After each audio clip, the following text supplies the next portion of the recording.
your aunt. Suemo gave him advice. My aunt is so open-minded. As long as you explain it to her clearly, she won't disagree. The three of them, father and son, are all in the army. Fu Manhua is actually very worried. If one of them can be transferred to the rear, she should be happy. Suemo gave Sui Yuan a lot of advice, and Sui Yuan was very happy after listening to her. He should have told his younger sister earlier. So, why does he love his younger sister so much? Because, from childhood to adulthood, his younger sister always supports whatever decision he makes. After his worries were solved, Sui Yuan lit the wood stove and helped Suemo cook. Sui Yuan's cooking skills were impeccable, and Li Yue once mistakenly believed that he had family experience. Commander Su was from the north, so he cooked mostly northern dishes. Chicken stewed with mushrooms, braised pork ribs, pork and cabbage stewed with vermicelli, mutton and chestnuts, braised pork and brown sauce, and Suemo also made buns and dumplings, and baked a lot of pies. Commander Su came over in the evening and looked at the table full of familiar dishes and ate with great satisfaction. He did not care much for food. After arriving in Guangzhou, he found that the dishes cooked by the kitchen staff were all of southern style and bland. He really felt that they were a bit tasteless. After the meal, Commander Su said, I have a great affinity with these two children. We were born on the same day. Commander Su was also very surprised when he found out. He had no children or nephews and was alone. Unexpectedly, when he was old, he would have such a pair of smart and clever grandchildren. Everyone was very surprised. They didn't expect such a fate to happen. It was too late to do anything now, so Suemo and Lu Xiaolan went to the kitchen and cooked a bowl of longevity noodles for Commander Su. Lele, the little smart guy, said a few nice words to make Commander Su laugh. Then he took out the chocolates that he had treasured for a long time and gave them to Commander Su as a birthday gift. It was just that Guangzhou was very hot in July and they lived in a cement-roofed bungalow, so the temperature inside the house was still quite high during the day, and the chocolate had already melted a little. Shaoli watched with a twitching mouth as Lele stuffed the black, sticky, unknown object into the commander's mouth, but it was too late to stop him. This looks bad, but be careful not to make the leader upset. Commander Su ate it, without changing his expression. Grandpa Su, is it delicious? This is called chocolate. It was given to my mother by a foreign aunt. Lele has kept it for a long time and is reluctant to eat it. It's delicious. Commander Su said it was delicious, but he was actually muttering in his heart.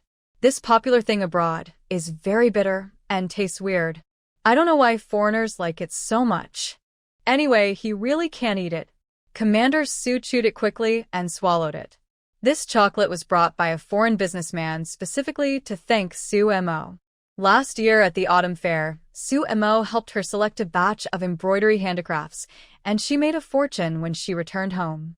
I learned from our previous chat that Suemo has 2 children, so when I came to the spring fair, I specially brought 2 boxes of top-quality chocolates for Suemo. Suemo brought it back and gave 2 to Lele. After eating it, Lele liked it very much. Suemo said it was from abroad and could not be bought in China, so he kept it as a treasure.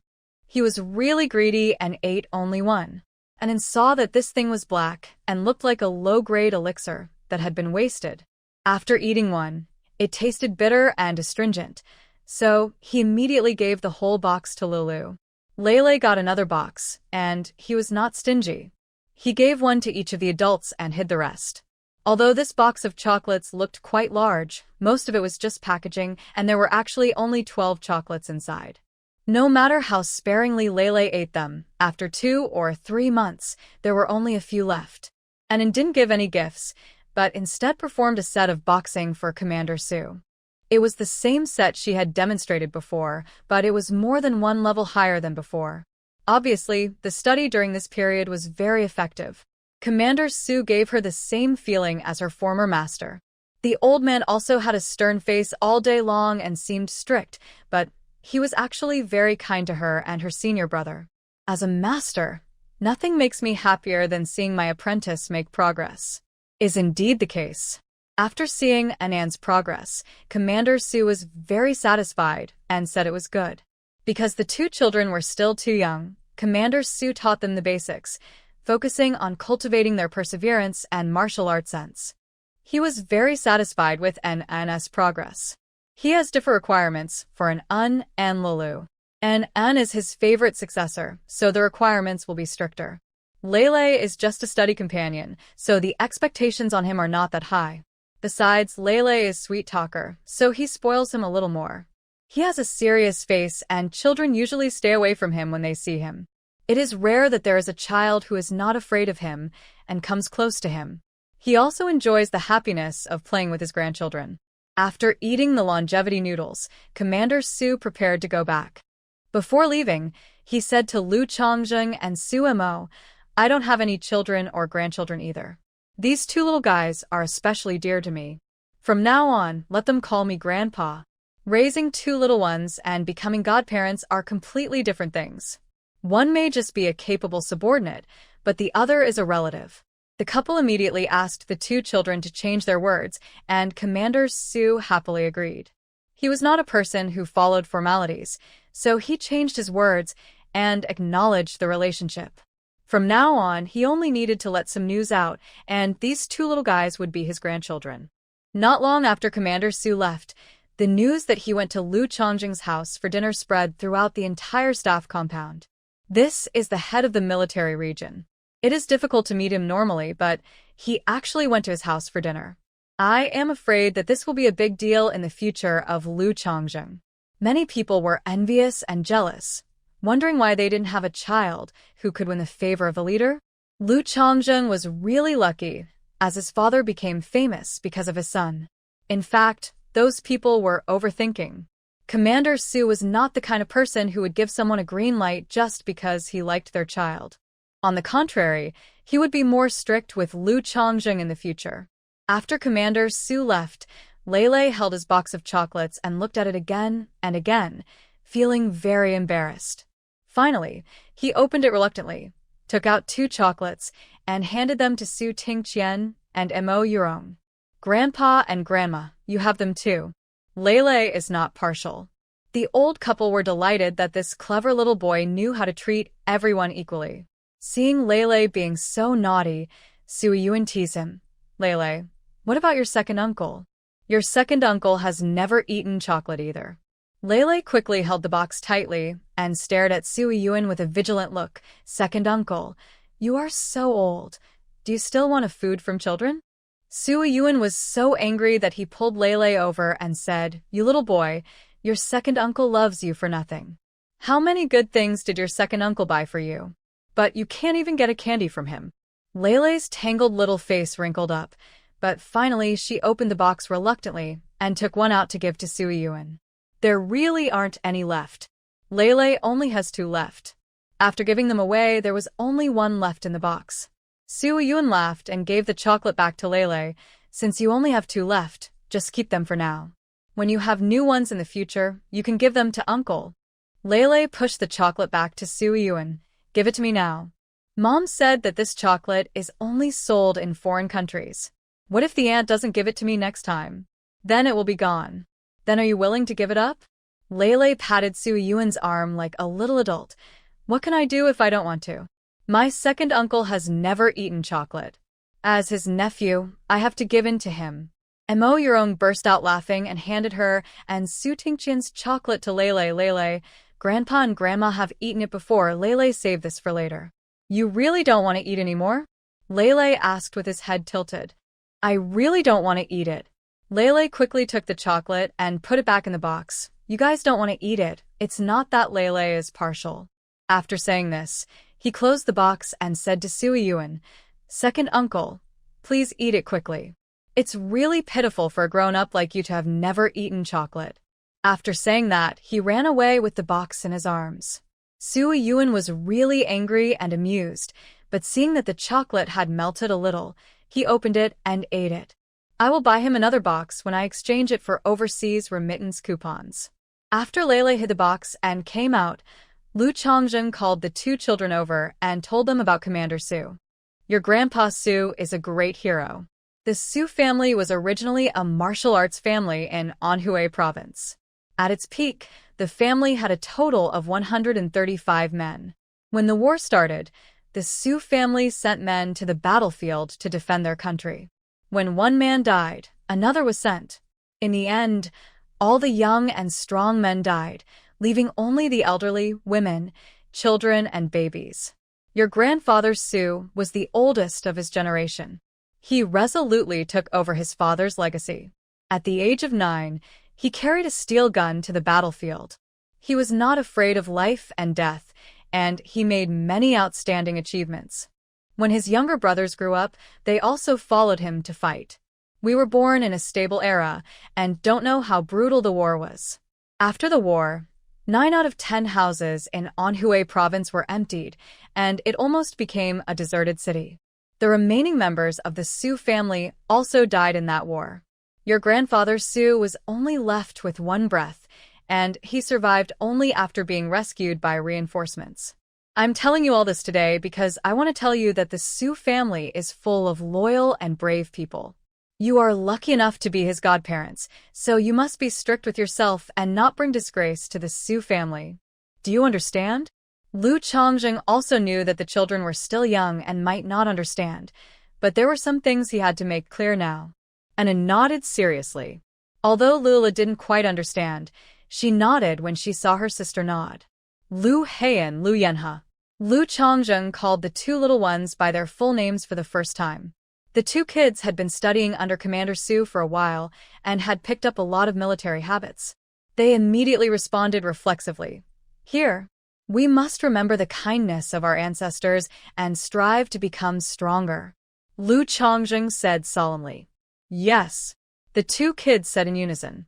Although Lele still doesn't quite understand it now, this sentence is engraved in his young heart, because this is the first time his father called him by his full name and the first sentence he said to him, so solemnly. This sentence has always accompanied him as he moved forward, until N years later, when two people appeared in China who made other countries tremble in fear. Su Mo didn't expect that Commander Su was actually from Anhui province. She came from the future, so she naturally knew how respected Anhui province was. It was no exaggeration to say that one province was fighting against one country. From the Sino-Japanese War to the Battle of Shanghai, Anhui province almost lost a generation of its people. Most of the people in Anhui province in later generations migrated there from other places. At that time, the Jianghuai land was littered with corpses. 29,000 martyrs' cemeteries built across the country, 22,000 of which were in Anhui province, with almost one in every town. You can dig up bones every 5 steps, and there is a martyr's cemetery every 10 steps. How tragic! Don't forget the original intention of our ancestors and inspire future generations to move forward. The two kids didn't know how much they took in of Lu Chongjing's words, but Su Mo and Sui Yuan were deeply touched. Su Mo was touched because she had read history and was grateful for the sacrifices of the martyrs. Su Yuan felt ashamed. Although the country seemed peaceful now, it was actually still full of crises. There are big countries in the north eyeing us covetously, small countries in the south are still at war, and there are powerful countries in the west who are still determined to destroy us. The country may be at risk of war again at any time. And at such a critical moment, he actually wanted to change his career, which made him feel ashamed of being a deserter. Originally, he was thinking of buying a ticket back to Guangxi the next day and asking his mother to help persuade his father. Now, he didn't know what to do. The next day, when Su Mo got up, she saw Sui Yuan sitting in the living room with his head drooped, so she asked him. Sui Yuan and Su Mo have always had a good relationship. Yesterday, Su Mo comforted him, and he immediately told her about the confusion in his heart. After listening to Sui Yuan's words, Su Mo said, "Second brother, times have changed. We should look at problems according to local conditions." At that time, the country was in the midst of war, and in order to drive out the invaders, people with lofty ideals all joined the battle. But now, the country has stabilized, and the country's military strength is gradually growing. We have our own atomic bombs and hydrogen bombs, and those powers no longer dare to attack us at will. The main problem facing our country right now is not war, but poverty. If you feel that you can create greater value in other positions than in the military, then I suggest you stick to changing careers. To put it bluntly, there are so many soldiers in the country, one more or one less won't make a difference. With Su Yuan's attitude, Su Mo still suggested that he change his career. She remembered that in the original book, Su Yuan was the first to sacrifice. It is already 1974, and the civil war in the Monkey Kingdom is about to end, and by then there will be more friction between them and our country. Su Yuan was in the frontline troops in Guangxi province. Given his current relationship with his direct superior, he might be sent to the front line. She didn't want him to get hurt, let alone sacrifice. Su Yuan pondered for a while and made up his mind. Little sister, I will buy a ticket and go back this morning. Have you finished writing the letter to my dad? I will take it back with you. Wait for my good news. Then we, brother and sister, will work together to earn foreign exchange for the country. Su Mo smiled and went back to her room to write a letter. When Su Tingqian woke up, he heard the brother and sister whispering. When he went to work, he asked Su Mo what was going on. Su Mo now rides a tricycle to and from get off work and happens to pass by the school, so she takes Su Tingqian and Mo Yurong with her. When Su Mo told Su Yuan that he wanted to change his career, she didn't expect that Su Tingqian would also be supportive. Yuan has been a playful kid since he was young. He is not cut out to be a soldier. It was fine before he was not in the frontline troops. But after your uncle transferred him to the frontline troops, I was really worried. It's good to change career and become a factory manager. We, the Su family, should do business, Su Tingqian said. The family property, in order to avoid suspicion, he had no choice but to teach at a university and not interfere in the affairs of the factory at all. Their generation has made sacrifices and lives such a miserable life. If the younger generation can do what they want, let them do it. I'll call your uncle later. Now even her father supported him, so her second brother's career change should be stable. In the evening, when Sumo came home from work, she saw 2 more targets in the yard. After Su Mo entered the house, she didn't see the 2 little ones. Only Lu Xiaolan was cooking in the kitchen, so she went in to help. Xiaolan, who placed the target in this yard? Su Mo asked, thinking that Commander Su had someone do it. My third brother said he wanted to use it for an and Lulu to practice slingshot. He's back. Su Mo didn't see anyone. Even the 2 children were gone. Yes, I'm taking the 2 kids out for a swim now, Lu Xiaolan said. Next to the family compound. The weather in Guangzhou is hot, and in summer the river is full of people swimming. At this time, the water in the river was still very clean, not like a stinking ditch like in later generations.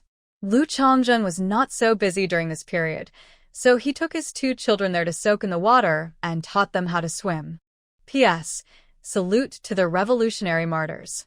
Salute to the people of Anhui province. I wish to devote my youth to glorify China. It was getting dark. Lu Chongzheng came back with the 2 children. Lele was very happy and his giggles could be heard from far away. Although Lele usually seems to dislike Lu Chongzheng, deep down, he actually admires his father very much. When Lu Chongzheng was not around, Su Mo would often portray him in front of the children. In the nursery, teachers would also tell them stories about the great heroes of the People's Liberation Army. Therefore, Lu Chongzheng's image in Lele's heart is still quite tall. It's just that Lu Chongzheng has always been very busy. When they first came to join the army, Lu Chongzheng had to go for training, and there was no news of him for several months. A special team was established. They not only had to carry out the mission, but also had to work with the leaders to rack their brains to provide them with additional training for the safety of their teammates. In the 1970s, special forces were a new type of military force in all countries, and everyone was still exploring their training methods. They could only keep exploring and improving. After nearly half a year of exploration, a preliminary set of rules finally came out, and Lu Chongzheng had some free time. Now that I have time, I naturally have to spend more time with my children and wife. Just now, when they were learning to swim in the river, Lu Chongzheng showed off his skills in the water in front of Lele, which instantly conquered Lele, who kept saying that he wanted to learn. Lele is proud that his father is so capable. Just now when he was at the river, Lele met many of his friends from the nursery. He had heard from them that their fathers would take them swimming. Although Lele didn't say it, he was actually envious in his heart. Now his father has also taken him there, and he is even better than his friends' fathers. Seeing the envious eyes of his friends, Lele straightened his chest with pride. As soon as he returned, Lele started chattering to Sue Mo about what had just happened. "Mom, Dad is so awesome." It went into the river in a flash, and then came out from a long distance away. The other children's fathers were not like that, and came out after a while. "My dad can still lie on the water, but other children's dads can't. They will sink. My dad swims very fast, like a fish. He runs ahead in no time, and the other children's fathers can't catch up with him." Sue Mo listened to Lele happily comparing his father to others, and suddenly remembered the video of My Dad Dares to Eat in later generations. The corners of her mouth twitched involuntarily. Seeing Lu Chongjing still standing aside, seemingly quite proud and arrogant, Sue Mo could not help but glare at him. He was showing off in front of the child. Lu Chongjing touched his nose awkwardly. He seldom spent time with his children, so if he wanted to win their favor, he had to show off his skills. "Mom, Dad is not only a good swimmer, but also a good slingshot shooter. He can hit the target even with his eyes closed. Dad also said that he would teach me and my sister." "Dad, is that right?" Lele looked at Lu Chongjing with sparkling eyes. "Yes, Dad knows everything and will teach you and your sister." Lu Chongjing touched Lele's head. After the family finished their meal, Lu Xiaolan and the two kids went to watch TV.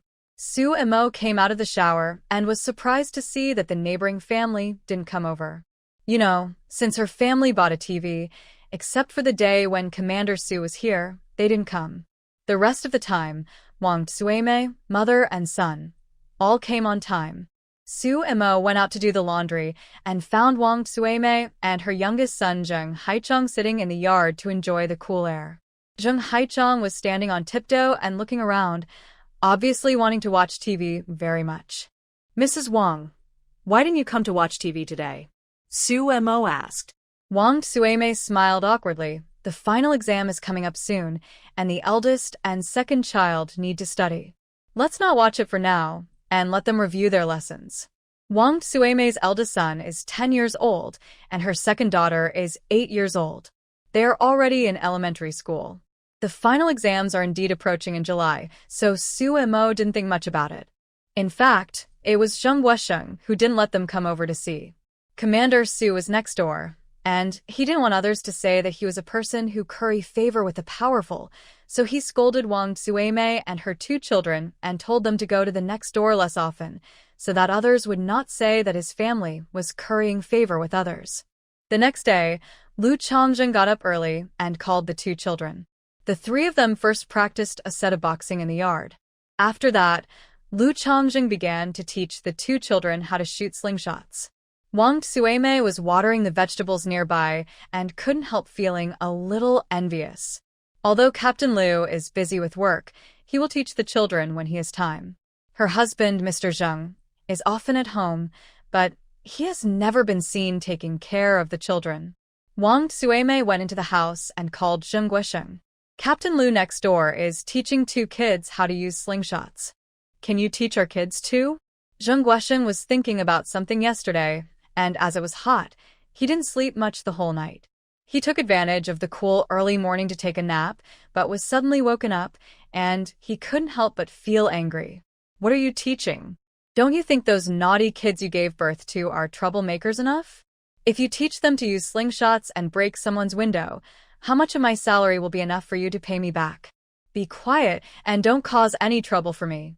Wang Tsueme was scolded early in the morning and was very angry, so she immediately walked out. To put it bluntly, he despised her for not having a job. But she could have gone to the cafeteria at the beginning, but it was because old Zheng wanted to save face that he gave the spot to another family member. Now he despises her again. Zheng Guosheng is at the same level as Lu Chongjing, but he works in a government agency, and his salary is not as high as Lu Chongjing's. Lu Chongjing makes 141 yuan a month, while Zheng Guosheng makes 127 yuan. With this 127 yuan salary, she has to send 20 yuan back to her hometown every month to support her parents, so the remaining 107 yuan is more than enough to support a family of 5. But Zheng Guosheng was a smoker and a drinker, and he had a heavy addiction to cigarettes, at least 1 pack a day. He was also very proud, so he smoked grade B cigarettes that cost 35 cents a pack. This month, he spent 10 yuan on cigarettes alone. Add in the alcohol and he spent 20 yuan a month. A family of 5 spends more than 20 yuan a month on food. There are also water, electricity, and coal briquette bills, which cost almost 10 yuan a month, and daily necessities such as oil, salt, sauce, vinegar, and buying meat and vegetables cost at least 10 yuan a month. There were also the children's tuition fees and shoes and clothes that had to be bought on a regular basis. In addition, Zheng Guosheng would occasionally invite his subordinates to his home for dinner and would help out a little when he saw someone in need, so life was not really affluent. In addition, children are naughty and sometimes they break other people's things, in which case they have to pay compensation, or if they hit someone else's child, they have to apologize again. Even though Wang Suimei was very careful with her money, she didn't save much. Her family's savings were only about 500 or 600 yuan. The days passed like this. Lu Changzheng tried to come back early every day, take the 2 little ones swimming, and teach them how to shoot slingshots in the morning, and help them practice their aim. Commander Su also made adjustments to his studies and began to teach the 2 little ones about firearms. Teaching children is naturally not about telling boring things. Commander Su simply asked someone to bring a few scrapped guns and taught the 2 children how to disassemble and assemble them. After teaching, he let the 2 children play by themselves. Only when you are familiar with the components of a firearm can you use it better when you need it. In mid-July, Su Yiyuan brought good news, saying that his father agreed to his career change and that he would go to the food factory. And for some reasons, the Su family has once again come into the sight of some people. That day, when Sumo came back from get-off work and passed by the management office, she was stopped by Director Song of the management office. Comrade Sumo, what? Suemo stopped and waited for Director Song to come over, then asked, Director Song, what do you want to talk to me about? Director Song is a fairly fair person and Suemo has a good impression of her. Director Song smiled and lowered his voice to ask, isn't your sister-in-law still married? Someone asked me to be a matchmaker for her. I want to ask for your opinion first. Zu Montag was stund? She didn't expect it to be this matter. She could only evade the question, saying, I have to go back and ask her what she thinks. I can't give her an answer for now. Lu Xiaolan is only 23 years old this year. In Sumo's opinion, she is still young, and it is okay to talk about it a few years later. What's more, Lu Xiaolan has also made it clear that she doesn't want to talk about getting married in the next few years. Su Emo asked Lu Xiaolan not to tell anyone about her divorce. Although it was a military family compound, the quality of the family members was uneven, so she couldn't tell anyone about it, otherwise Lu Xiaolan would be criticized. As for the fact that Lu Xiaolan was still unmarried at her age, no one suspected anything. There were many people who asked their younger sisters to come with the army and find an officer to marry in the family compound. Everyone thought that Lu Xiaolan came with them for this purpose. As for my age, it was probably because I was too picky in the country, and that delayed me. Okay, go back and ask her first. If she is willing, I will help them get together. Director Song said. Let me tell you about the man first. He is 24 years old, a company commander, and his home is in Hunan province. He is handsome and honest. I think he is a good person. Director Song said. Okay, I'll go back and ask. Thank you for your hard work, Director Song. After Su Emo returned, she told Lu Xiaolan what happened. Lu Xiaolan frowned. Third sister-in-law. I don't plan to marry again. Okay, if you don't want to think about it, I'll help you push it away. Su Emo said. But, Xiaolan, don't be afraid of the ropes after being bitten once. It's just a failed marriage. It's not your fault.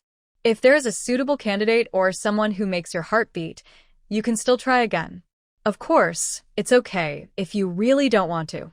We will always support you. I just want you to be happy. Lu Xiaolan nodded. I know. Thank you, third sister-in-law. She is living a very happy life now, living with her third brother and his wife. Her brother and sister-in-law are kind, her nephews and nieces are smart and cute, her work is going well, and she doesn't have any troubles. Her life is so beautiful. She doesn't want to get married again and cause herself more trouble. The next day, when Sumo was at work, she went to the management office to find Director Song and rejected the matter. Director Song didn't show it on his face. He was also grumbling in his heart, thinking that Lu Xiaolan had high standards and looked down on the company commander level. If she continued to pick, she might really become an old maid. Just by coincidence, when Sumo got off work that day, she received a letter from the Lu family in the communication room. In the letter, Li Yue asked Sumo to keep an eye out for a suitable candidate to help Lu Xiaolan find one. It has been more than a year since Lu Xiaolan got divorced. The old people are always worried about their children. As long as one of them is not married, they always feel that their mission is not completed. After seeing this, Lu Xiaolan was also at a loss whether to laugh or cry, and said to Sumo, "Third sister-in-law, don't bother with mother. I will write a letter to explain everything to her." Sumo didn't care much about this matter, but one day when she went to the cafeteria to get food, she heard someone gossiping about her family. It was said that after her family hooked up with Commander Su, they were very picky and didn't even like the company commander. They kept their sister-in-law and didn't know what kind of official she wanted to marry. Sumo immediately stepped forward and grabbed the man. As soon as this rumor appeared, it had to be stopped immediately, otherwise it would be passed around and no one knew what would happen in the end. Moreover, the other party also brought Commander Su with them, which was a sinister intention. "Sisters-in-law, where did you hear this gossip? Who told you that my family no longer likes the company commander? We want to keep my sister-in-law to marry a high-ranking official?" Those people didn't expect to be so unlucky. They were caught gossiping behind people's backs and felt a little embarrassed for a moment. We also heard this from others. To introduce a partner, both parties have to be suitable. My husband's hometown is in Hejiang province and the company commander's family is in Hunan province. My sister-in-law thinks it's too far away and wants to find someone from the north, so she didn't agree. When Sumo talked to Director Song, she also used this reason to refuse. Otherwise, if you marry to Hunan province, it's so far away. How many times can you go back to your parents' home in your lifetime? You are also experienced people. How many times can you go home after joining the army? If a woman marries far away, when she gets leave, should she go back to her parents' home or her husband's home? Or, do you think that after a woman gets married, she shouldn't visit her parents' home? My sister-in-law is filial and doesn't want to marry far away because she can't bear to leave her parents. I don't know which black-hearted person made up such nonsense to smear our family. I have to go to Director Song and tell him who is so talkative. Sumo just talked a lot, and then went to the management office. Those people were a little panicked and followed all the way to try to stop them. Comrade Sumo, we also heard it from others. We are not aware that they are one in the south and one in the north. Yes, it was our fault. We shouldn't have spread gossip without finding out the truth. We all live in the same family compound. There's no need to go to the management office. Sumo ignored her and quickly went to the management office to tell Director Song about the matter. Comrade Sumo, I didn't tell anyone anything. Director Song was very angry. He guessed that it was the man's troublemaking sister-in-law who spread the news. Of course I believe in you, Director Song. Sumo said, if this matter only involved my family, I wouldn't have come to you. These people spread gossip, but every word they say is about Commander Su. When Director Song heard this, her face darkened. She had been kind enough to help her make the connection, but she actually harmed her like this. Comrade Sumo, don't worry, I will investigate it thoroughly. When Lu Chongjing came back, Sumo told him about this. If it is not a conspiracy theory, if it is, they could have taken precautions earlier. Director Song was also very quick. He came to see Sumo within 2 days. She said that it was the gossip spread by the man's sister-in-law who thought that Lu Xiaolan disliked her family because she didn't even see them. She was upset, so she complained to the family members she was close to. She had already told them to stop talking nonsense. The man was a company commander. He had an older brother who held a high position as a brigade commander. His older brother also brought their old father to join the army, and the whole family lived together. His mother passed away long ago, and his marriage was arranged by his eldest sister-in-law.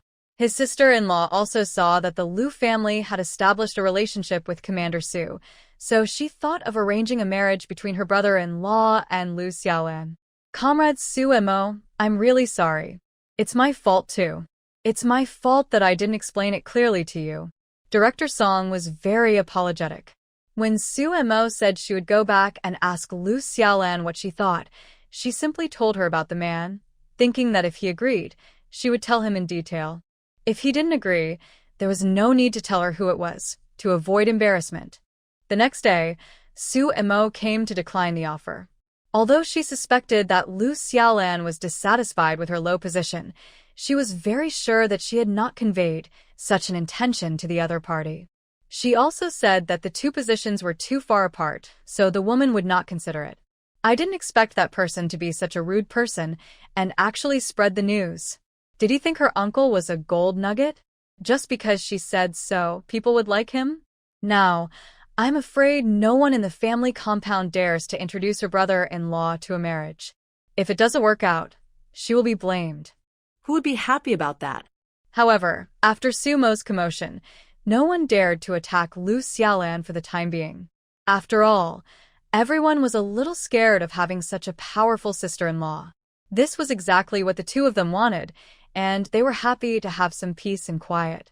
At the end of July, Su Mo received letters from Jiang Yu and Ma Xiaowan. After Su Mo came to Guangzhou, she would occasionally communicate with the two. These two letters brought Su Mo two pieces of news. First of all, Ma Xiaowan started dating someone, and Su Mo knew this person, who was Tao Peisheng. The two people's acquaintance was quite dramatic. Early spring, one of Ma Xiaochuan's students went to dig wild vegetables and slipped into a ditch. Ma Xiaowan saw it and went to rescue him, but she also fell in. The two were trapped there for nearly a day. By chance, Tao Peisheng led his troops to patrol the mountains and rescued them. As time went by, the two became familiar with each other. They had similar personalities and many topics to talk about. As they interacted more, they gradually developed feelings for each other and established a romantic relationship. Su Mo is quite optimistic about these two people. They both have good personalities and similar family backgrounds. In Su Mo's opinion, they are a good match. Su Mo immediately picked up her pen and wrote a letter back to Ma Xiaowan. She first wished her well, and then told her the information she had learned from Liu Chongjing. She believed that Tao Peisheng was a trustworthy person. After writing the reply to Ma Xiaowan, Su Mo opened Jiang Yu's letter. Jiang Yu mentioned a piece of news in the letter, that is, Yang Shuren died. After reading it, Su Mo couldn't help but sigh that someone among the protagonists of the original book finally died. Jiang Lan wrote to Jiang Yu to tell her about this news. She happened to see Yang Suang and Yang Suyun quarreling and heard about it. It turned out that after Yang Suyun and Gong Yi got married, Yang Suang gave money to the Yang family's eldest wife to ask them to help take care of Yang Shuren. The eldest wife was after money, so they were naturally willing to take care of him if they had money. Yang Suang thought that after his sister married into the Gong family, he could use the Gong family's influence to resume his job. Unexpectedly, the Gong family showed no intention of helping him at all, and Yang Suang hinted to Gong Yi several times, but it was useless. Without a job, there is no income, and Yang Suang still has to support his wife and children. Zhongya is the daughter of the factory director and has always been extravagant with money. Seeing the money in his hands decreasing day by day, Yang Suang is very anxious. The entire Yang family now only has Zhou Qiuying's 36 yuan salary left. Yang Suang naturally couldn't bear to send another 20 yuan to the first wife to take care of Yang Shuren, so he could only bring him back to High City. Less than a month after being brought back to High City, the person died. After Yang Suyun got the news, she rushed back to High City and had a big fight with Yang Suang. Yang Xian complained that Yang Suang did not take good care of her father, while Yang Suang angrily accused Yang Xian of being selfish and being reluctant to spend a penny to support her father even after marrying a cadre. In fact, Yang Xian's life in the Gong family was not easy. They got married under such circumstances, and Gong Yi was not as kind to her as before. Only given basic living expenses every month, and she had to keep the rest of the money herself, so she had no money and had to budget carefully every month, otherwise her living expenses would not be enough. Her life was even worse than when she was taking care of Yang Shuren in the Yang family. In Yang Shuren's case, there was nothing easy to do for his funeral. Gong Yi found someone to rent a car and transported the body back to the countryside for burial. During the burial, except for old lady Yang crying heartbreakingly, no one else showed any sadness. After returning home, old lady Yang cursed Zhou Qiuying behind her back, saying that it was because she didn't want to take care of him that he got killed. Unfortunately, her grandchildren didn't say anything, and as an old lady, she couldn't say anything. Otherwise, she would have to report it to the police. The Yang family is not having a good time, and the Gong family is not having a good time recently either. Those people wanted money. It was originally because Gong Ming said that the Su family had hidden something. Unfortunately, that person's subordinates searched everywhere, but didn't find a single thing. That person was not going to look for it himself now, but instead joined forces with others to put pressure on Gong Ming to find the thing. He can call on the manpower in High City when he needs it. After finding the things, he will divide them into 5 parts, with each person taking 1 part. Gong Ming was so angry that he cursed. Although he could guess that Su Zhongli would definitely have a backup plan, he really didn't know where he hid the thing. Those people had been looking for it for so long and couldn't find it. Where should he go to find it? Su Zhongli was a very cunning man. He guessed that the thing was most likely not in Haisher. Now all the people from the Su family have gone to Yangcheng, so it is very likely that the things are hidden there. They have no base in Yangcheng, so it would be very difficult for them to do anything there. Moreover, the Su family has been the richest family in Jiangnan for so many years, and their real estate is everywhere. There are houses in almost every major city. Although they all belong to the state after the founding of the People's Republic of China, who knows if the things are hidden in those houses? Gong Ming was extremely anxious. If he couldn't find out any information, he was afraid that he would lose the family property he had worked so hard to leave behind. On the other hand, he didn't get enough information from the other party, so he was afraid that they would not easily help him. After thinking about it, Gong Ming called Gong Yi and asked him to bring Yang Xian back. Now we can only try our best to save the situation. When Su Tingqian and his wife came over, Su Mo told him the news that Yang Shuren had passed away. Su Tingqian was silent for only a moment. Then he was relieved. Well, good deeds will be rewarded and evil deeds will be punished. His fate was due to karma. Time flies, and it is mid-August in a blink of an eye. Sumo was working that day when the security guard at the gate came over and said that a female comrade named Yang Xian was looking for her. Sumo's eyes flashed. Why did Yang Xian suddenly come to her house? After Su Mo agreed, she followed him out while thinking. Yang Xian had not written to her since the 2 families had fallen out. Now that she had suddenly come to her house, she must have some ulterior motive. Combining the fact that she married into the Gong family and the news she read in the recent newspapers, Su Mo speculated that she was probably sent by the Gong family, and they were probably trying to use their previous relationship to play the emotional card with her in order to extract information from her. The Gong family really underestimated her. Did she look like such a fool? It is very likely that Yang Xian is just a cover to distract their attention, and the person who really takes action is probably doing it in secret. It seems that I have to call my uncle again. There is no one here. That's the trouble. Before reaching the door, Su Mo saw Yang Xian standing outside the gate from afar. She was wearing a blouse and carrying a luggage bag. Her face looked a little haggard, probably because of the long journey. She looked frail, weak, and pitiful.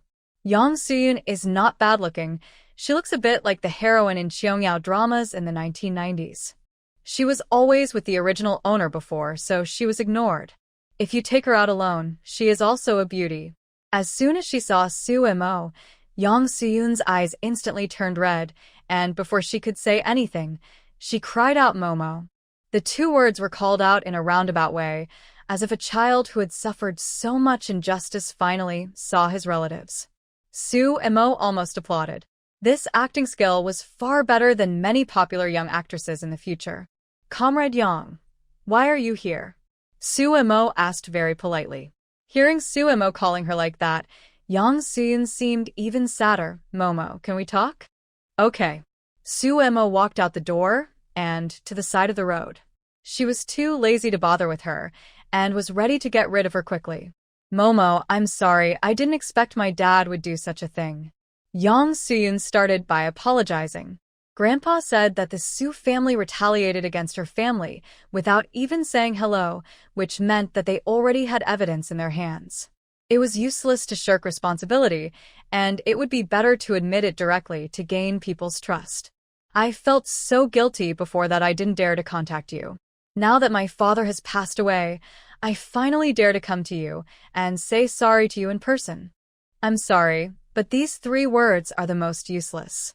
Do you think these 3 words can offset the suffering my family went through during that time? Yang Suyun didn't know how to answer for a moment. Why was Sue Mo different from before? Before, whenever she humbled herself and apologized, Sue Mo would forgive her. Yang Suyun, I don't care whether you are here to sincerely apologize or someone sent you here.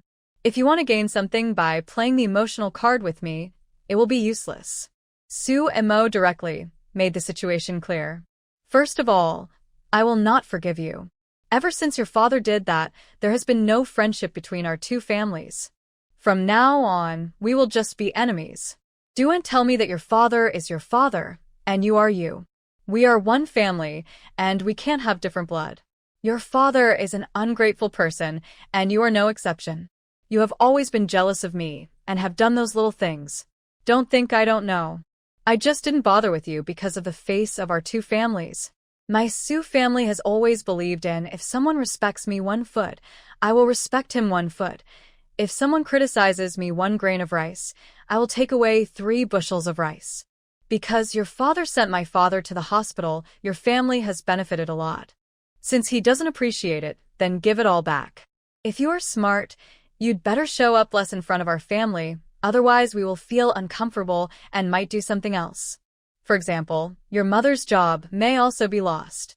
Su Tingda had also asked someone to take away Zhou Qiuying's job, but Zhou Qiuying's brother was capable enough to keep it for her. Haishur is those people's territory, and Su Tingda's ability to operate is limited. There is no need to spend more favors for a small person, so he did not insist. After hearing Su Mo's blunt words, Yang Suyun's face turned pale and blue, and she looked a little distorted. The appearance of the little white flower just now was gone. Also, tell the person behind you that the law has long arms and nothing can escape it. It's not that I don't report it, it's just that the time has not come yet. After Sue Mo finished speaking, she turned and went in. Seeing Sue Mo leave like that, Yang Suyun's eyes turned red with hatred. Her father did report it, but his intention was not to harm them. There was someone else who harmed their family. The Su family didn't dare to take action against those people, so they took it out on her family. What has become of her family during this period? It is not an exaggeration to say that the family is broken up and the people are dead. What's the difference between the Su family's behavior and her family's? Say she is an ungrateful person, but she thinks she is the same. She turns hostile towards him without any hesitation. So heartless.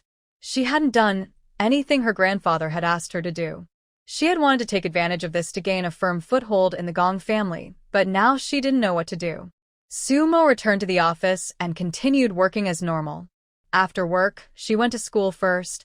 Now was a critical moment, and she didn't know if the other party had any backup plan, so she took her parents to the family compound for safety first. The school is on summer vacation now, and Su Tingqian does not have to attend classes. However, there are many students staying in the school dormitories, so Mo Yurong still has to go to work. Su Mo told the couple that Yang Suyun came to see her and asked them to live in the staff quarters for a while. Su Tingqian had no objection to his daughter's decision. She came to me this afternoon and said she wanted to apologize on behalf of her father, but I ignored her and sent her away. Su Tingqian did not understand, but he had not paid attention to it before. After suffering a big loss, he began to pay attention to some things. He always paid attention to the newspapers and understood the current situation. He knew that this should be the critical moment of the upper-level decisive battle. Current situation. He couldn't help his elder brother in any way. The only thing he could do was to protect himself and avoid causing trouble for them. As soon as Yang Xin arrived, he knew that those people were planning to take those things again. Otherwise, with the ability of the Yang family, how could they know their addresses? I heard from Momo that Yang Xin married Gong Yi some time ago, so Yang Xin should have been sent by the Gong family. In this world, people's hearts are hard to predict. He thought he had been utterly kind and righteous to Yang Shiren, but he stabbed him in the back. Uncle Gong was also a good friend of his father, and the two families were old friends, so for the sake of profit, he could sell out the Su family. Su Tiqian had just asked for leave for Mo Yurong. The two of them packed up their things and left with Su Mo. Gongming's decision to let Yang Xin go to Yangcheng was indeed a cover-up. He also knew that the Su family would not be stupid enough to accept her again. Letting her go was just to confuse the crowd and let the Su family know that they were going to take action. The two sides have almost torn their relations apart now. There is no point in engaging in any pretense. It would be better to directly signal the start of a war and then keep an eye on the Su family. Once they take action, he might be able to find some clues from them. Now, it depends on who loses patience first. After Su Mo returned, she went to the post office and called Su Tingda to inform him of the situation here. From then on, Su Mo's daily life was no different from before. She went to work and came home as usual, but she secretly became more vigilant. After Su Tingqian and his wife moved into the staff housing complex, they took care of their grandson at home. After the two elders came, Su Mo did not send the two children to daycare.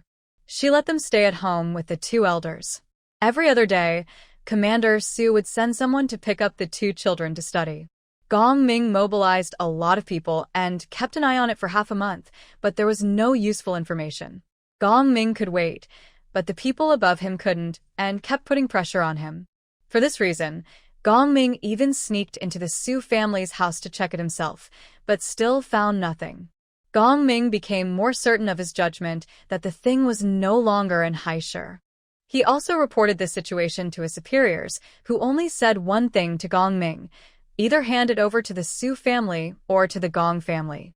Gong Ming was filled with resentment and decided to take one last risk.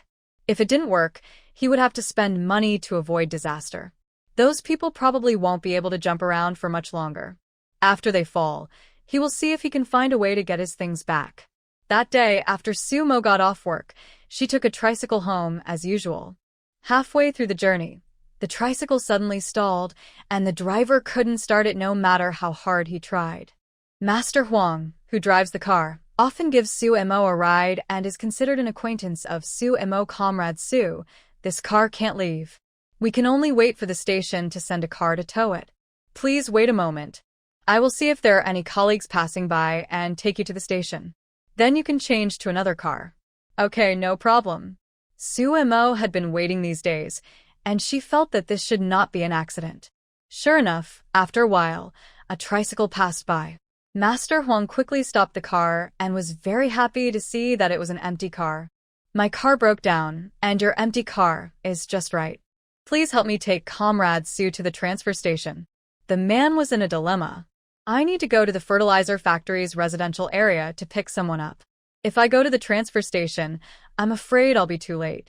The family quarters of the fertilizer factory are not far from the transfer station. Drive faster and take the people there first. Master Huang said, giving the fare that Su Mo had just given to the man, and said, "This trip is on you." In addition to a fixed salary, drivers at tricycle stations also receive certain bonuses based on the number of passengers they pick up. The man took the money and asked Su Mo to get in the car quickly so that he could drive over quickly. The man was driving at full speed and suddenly stopped when passing the road leading to the fertilizer factory. Before Suemo could ask, she heard a woman's voice coming from outside. Master Lu, why are you so slow? I've already walked out of the factory, the woman said as she opened the door and tried to get in the car. She was startled when she saw Suemo. Why is there someone else here? Master Lu was a little embarrassed.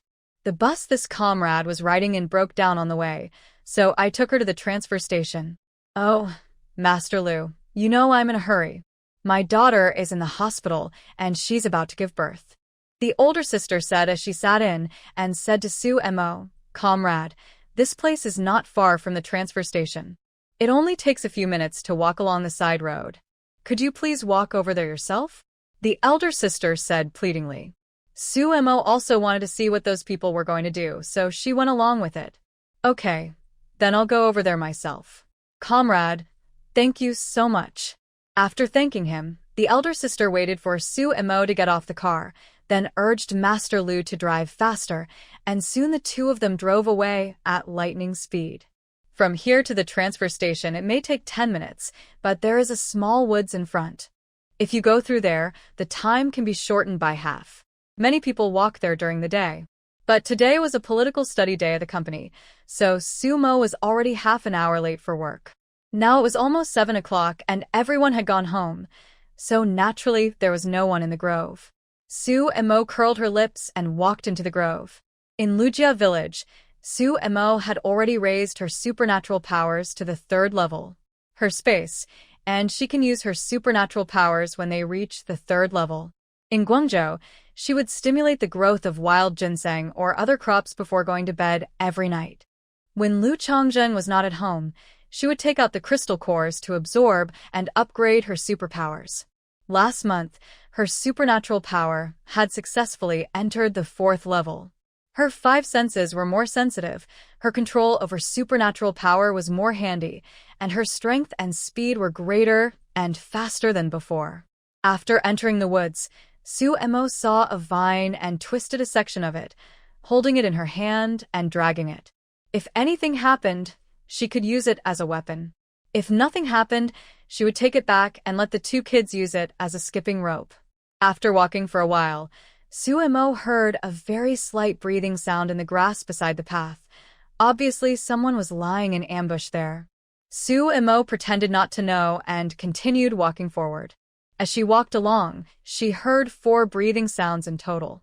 Sending 4 people to arrest her was also a sign of respect for her. However, she was almost out of the grove. Why weren't those people taking any action yet? Just as Suemo hesitated, a scream came from the front. Suemo took a few quick steps forward and saw a pregnant woman in front of her who looked anxious and helpless. Her pants were wet, and there was a puddle of water under her feet. Seeing Suemo, the pregnant woman cried, Comrade, comrade, please help me, my water broke, and I think I'm about to give birth. Please help me to the transfer station in front. I want to take a bus to the hospital. If it were any other woman, she would definitely rush forward to help if she encountered such a thing. But the appearance of this pregnant woman was too coincidental, so Suemo was cautious, but she was afraid that it was real, so she still went forward to help. Supporting the pregnant woman, Suemo pretended to touch her belly accidentally. It felt wrong, and there was no sign of life inside, so it was obviously not a real pregnancy. The pregnant woman didn't expect that Suemo would discover her disguise with just one touch. She was still pretending to groan and took out a handkerchief from her pocket, as if to wipe the sweat off her face. Suemo was supporting the fake pregnant woman on the left. The fake pregnant woman took out a handkerchief with her right hand. Just when the handkerchief was about to reach her head, the fake pregnant woman accelerated her hand and tried to cover Suemo's mouth and nose with the handkerchief.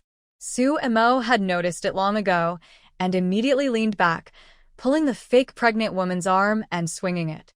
The fake pregnant woman was caught off guard and fell face first to the ground, letting out a more real scream than before.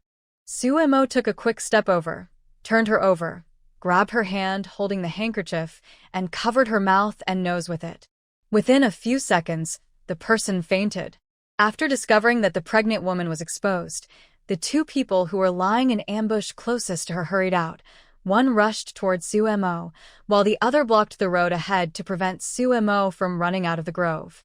The remaining two people heard the secret signal from their companion and hurried out, preparing to encircle Suemo. The man in the lead had a dark look in his eyes. He didn't expect this woman to be so alert.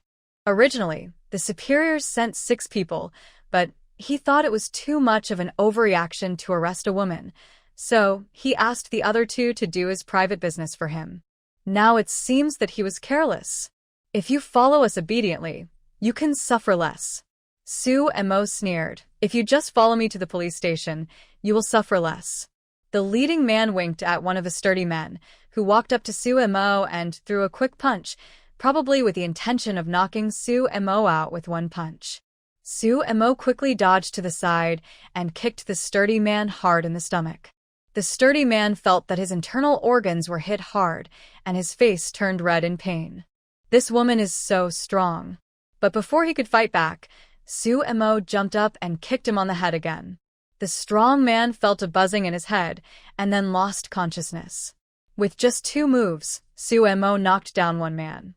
The leader's eyes flashed with a cold light, and he said to the other 4, "Get your weapons and attack together." Each of the 3 men took a dagger and attacked Suemo. Anyway, the boss said that as long as the person is not dead, it's fine. When he catches this woman, he will definitely torture her. The 3 of them didn't see clearly what Suemo did. The rattan in her hand instantly split into 2, and then she waved it vigorously. They couldn't get close to her for a while, and instead were hit by a lot of whips. Moreover, the vine was so strange that even a dagger could not cut it. Someone also grabbed the cane and tried to it away. But the cane had thorns, and Suemo was stronger than him, so he pulled his palm until it bled and had to let go. After this struggle, the few people didn't gain any advantage. The leader's eyes became fierce, and he took out a pistol from his back, ready to shoot Suemo. Suemo had been keeping an eye on the leader. When she saw him pull out a pistol, she quickly hit him with a cane. With the help of her supernatural power, the cane instantly became longer and knocked the pistol away. The leading man was stunned for a moment. How come her vine became so long? He had clearly retreated several steps and was no longer within the attack range of the vine. Taking advantage of the other party's sluggish moment, Suemo rushed over in 2 steps and picked up the pistol first. "Don't move or I'll shoot." Suemo pointed the gun at the leader. The 2 men did not stop but surrounded her, as if they thought Suemo did not dare to shoot. Suemo sneered and immediately shot the leader in the thigh. The leader screamed, knelt down and cursed. "Stupid, don't move." The 2 men saw that Suemo really dared to shoot. They didn't dare to move for a moment. "Put down the knife and kick them all over here." The 2 men could only do as they were told and kicked the dagger to Suemo's feet, watching her put the dagger into her bag. "Turn around and kneel down," Suemo said again. The 2 didn't want to do it, but under the boss's sinister look, they could only kneel down reluctantly. After the 2 men knelt down, Suemo knocked the leading man unconscious with a single of her hand, then ran over and kicked the other 2 men unconscious with 2 kicks. Then many vines grew. The 4 people and the fake pregnant woman tied them up in a string and dragged them towards the exit. When they were almost at the exit, Suemo saw 2 people passing by on the road on bicycles and hurriedly shouted, "Comrade, comrade, please help me report to the police. I have caught a spy." The 2 men happened to be from the security department of the machinery factory in front. When they heard that a spy had been caught, they quickly stopped and ran towards Suemo. "Where are the spies? Where are the spies?" When he saw the group of people dragging behind Suemo, he was stunned for a moment. "You're the one who is framing this." "Yes. My husband is in the army and taught me some kung fu. I happened to grab their guns and subdued them," Suemo said. When they heard that the other party was a soldier, they stood in awe. One of them said to the other, "Go report to the police. I'll help you here." The man quickly rode his bike there, and in less than 10 minutes, he brought the police. When the police heard that 5 spies had been arrested, they drove a car over. Waiting for the police, Su Mo had already straightened those people up a little to avoid the police accusing him of abusing prisoners of war. The public security comrades saw that Su Mo had arrested 5 people, one of whom had a gunshot wound on the leg. Their expressions instantly became serious. Su Mo quickly handed over the pistol and dagger. "Comrade public security, these are the weapons I seized from them." This was not the place to talk, so the police carried several unconscious spies into the car and asked Su Mo and 2 others to go to the police station to take their statements. Arriving at the Public Security Bureau, Su Mo quickly spoke up. "Comrade from the Public Security Bureau, my husband is in the military. Can I call the family compound first to let them know? Otherwise, they will be worried if I don't go home so late." When the police heard that the other party was a soldier, they said, "Go ahead and hit him." Su Mo quickly called the family compound and asked them to inform Lu Chongjing that she had caught a spy and was at the Public Security Bureau, where he needed to take a statement and might not be back until very late. The management office heard that Su Mo had caught a spy. They thought it was an honorable thing and quickly ran to inform Lu Chongjing. Lu Chongjing knew about the Su family's affairs, and as soon as he heard it, he knew that it was sent by those people. He told Lu Xiaolan to take care of the 2 children and then borrowed a car from the army to go to the Public Security Bureau. When Lu Chongjing arrived, Su Mo was still taking notes. After Lu Chongjing showed his ID and identified himself, he soon met Su Mo. When Lu Chongjing learned the whole story and found out that the other party not only had 4 grown men but also had guns, he felt scared and horrified. He thought his wife was taking too much of a risk. At this time, the men who were knocked unconscious by Su Mo also woke up. Except for the one who was shot, the other 3 had symptoms of nausea and vomiting. After the doctors who came to remove the bullet and stop the bleeding from the shot man examined him, they said it was a concussion. The police officer who was in charge of watching the man couldn't help but twitch his mouth when he heard this. What a huge force this guy used. He gave the man a concussion. As for the woman, she was drugged and hasn't woken up yet. The confession that Su Mo gave to the police was a complete retelling of the facts, minus the twists and turns at the end. Because Su Mo was from the Foreign Trade Center, the police initially speculated that these spies wanted to capture Su Mo, then develop her into an accomplice, and use her position to steal state secrets. Fortunately, the country organizes people at trade fairs to learn martial arts before every exhibition. If Comrade Su Mo had not learned it, he would be in trouble today. That night, Master Huang, Master Liu, and the lady from the fertilizer factory were taken to the Public Security Bureau. After recording the statement, Su Mo had nothing to do here, so the police asked her to go back, but they still needed her cooperation in the future. Su Mo said there was no problem. After getting in the car, Lu Chongjing looked at Su Mo with a face full of fear. "Wife, you can't take risks like this again. If something happens to you, what will happen to me and the children?" The daughter-in-law clearly knew that there was an ambush in the grove, but she still went there. Su Mo waved her hand and said, "Don't worry, I know my limits.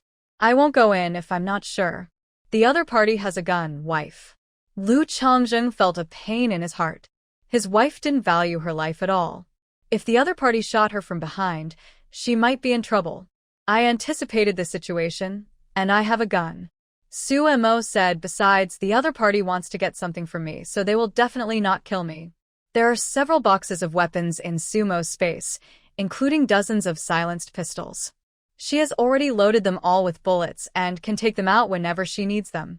If it really comes to a desperate situation, she can kill them all, then collect the bodies into space and find a place to dispose of them later. Lu Chongjing was shocked. "Where did you get the gun?" "I found it on the mountain before. It must have been lost by a spy." Su Mo took out a silenced pistol from the space. "Due to the situation at that time, I didn't hand it in. I put it in the space for self-defense." After reading it, Lu Chongjing gave the gun back to Su Mo and asked her to put it in her space. The Su family had complicated things, and it was indeed safer for his wife to have a gun for self-defense. Even if you have a gun, you shouldn't take such a risk. You have never used a gun, and you don't know how accurate you are. You may not be faster than those people. On the battlefield, if you are just 1 second slower than others, you may very likely die. Seeing that Lu Chongjing seemed angry, Su Mo quickly smoothed over his words and said, I know. I won't do this again next time. I was thinking about finding those people as soon as possible. What if they come after my parents? I've been training for a while, so I can handle some people without any problems. My parents are both old people with no physical strength, so if they run into them, they will just be arrested. Wife, I will try my best to resolve this matter. Don't take risks next time you encounter problems. Lu Chongjing warned. Sending Su Mo home, Lu Chongjing drove to the army again and did not return until almost 12 o'clock. Anan got up in the middle of the night too, and she heard the conversation between the couple. Su Mo did not deliberately hide the affairs of the Su family from the two little ones. Lele was still young and didn't understand much, but Anan understood. The next day, when Anan went to study, he waited for Commander Su to come back. Grandpa, my mother met a spy yesterday. My father told me that the spy had a gun. Grandpa, are there many spies in our country? Commander Su was silent for a while, then said, there are quite a few now, but with hard work, we will definitely eliminate them all in the future. Okay, then Anan will work hard to catch spies and become a hero like Grandpa. Lila too wants to be a hero too. Le Kikli followed. Commander Su patted the two children's heads and said, okay. Grandpa will be waiting. However, these are probably not spies but moles. Commander Su had heard something about the Su family's affairs. He is a soldier and is too lazy to get involved in the dirty politics, so he doesn't bother to care about many things as long as they don't involve the army. But this time, the other party really stretched their hands too far, and even came to the military headquarters to show off their power. What's more, it also involved the mother of his grandchildren. He didn't want his two grandchildren to lose their mother at such a young age. So, he has to take care of this matter.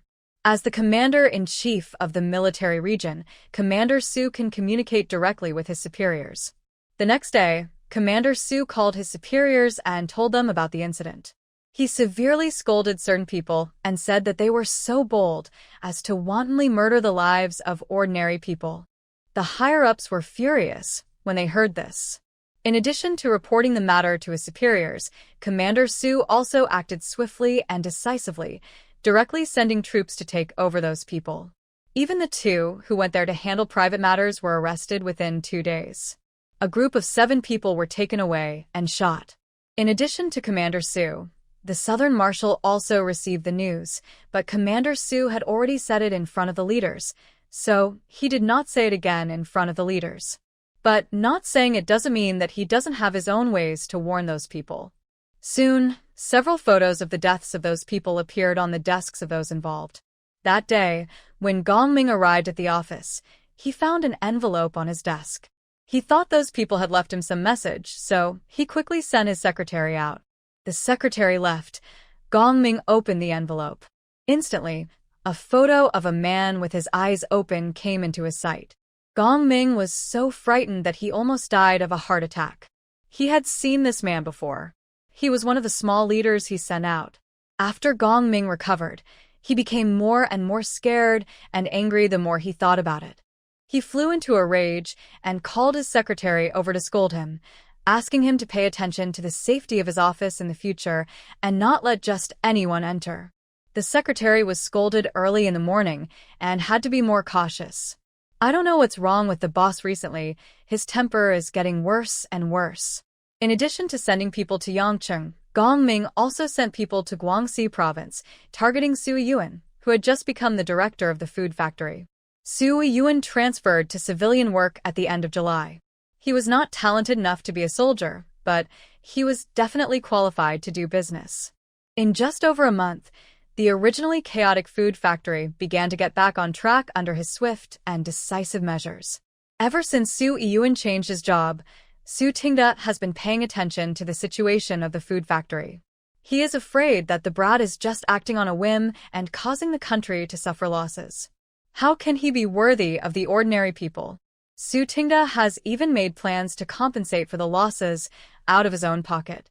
But unexpectedly, after the boy changed his job, he seemed like a different person. He looked lazy before, but now he has completely changed and works like a desperate man.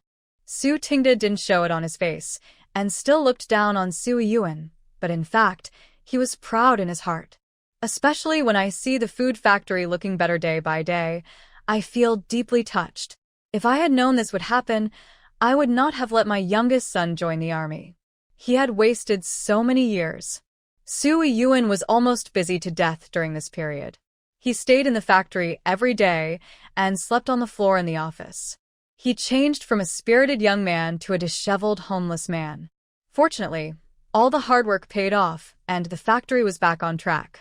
With the joint efforts of the R&D department, more than a dozen new flavors of biscuits were developed and samples were produced in an expedited manner. He also used his connections to attend the autumn fair and get some orders for the factories. That day, after finishing his work, Su Yun finally left the factory and prepared to go to the barber shop to get a haircut, tidy himself up, and then go home. Was so busy that he felt dizzy. He didn't notice that behind him, several people had followed him and were slowly surrounding him. After entering an alley, those people immediately surrounded him. After a while, Su Yun was carried out in a sack, placed on a cart full of sundries, and pushed away. Was lying in ambush across the road and watched the whole process, had a twitching mouth. This kid, don't tell him that he was a soldier, otherwise he will be beaten to death. Seeing that those people were about to leave, Su Yichen gave an order, and the soldiers in ambush rushed forward instantly and captured those people on the spot. When Su Yun woke up, he found himself lying on the floor at home. He was a little confused, and when he looked up, he saw Su Tingda with a cold face. The look in his eyes seemed to be a knife that could shoot a hole in him. Su Yun was a little confused. How did he offend the old man? Do you think he's sloppy because of his appearance? It's just a small matter. There's no need to get angry. He can just get a haircut. A haircut? No. Su Yun stood up with a somersault and immediately assumed a defensive posture. Su Tingda sneered, "Hey, Director Su is awake?" With such a slow reaction, he would have been killed if he had gone to the battlefield. It's good that I changed my job. Fortunately, I changed my job. Otherwise, not only would I die, but I might also kill others. Su Yun was a little ashamed, Dad. He was so busy that he got confused and accidentally got into trouble. What? If we hadn't been prepared, you might have died today. Su Tingda suddenly shouted, scaring his little grandson Su Yukai into crying loudly. Fu Manhua glared at him, then went back to her room carrying her grandson. Su Yun couldn't explain himself and lowered his head in shame. Have you been a soldier all these years? The little bit of pride that Su Tingda had just felt was gone. I don't ask you to be like your elder brother, but you should at least look like you have served in the military. Don't forget everything as soon as you take off your uniform. Let alone your elder brother. You are not even as good as your younger sister. She faced an ambush of 5 people alone. Su Yun looked up in shock. How is my little sister? Is she okay? Do you think she is you? Don't you have any vigilance at all?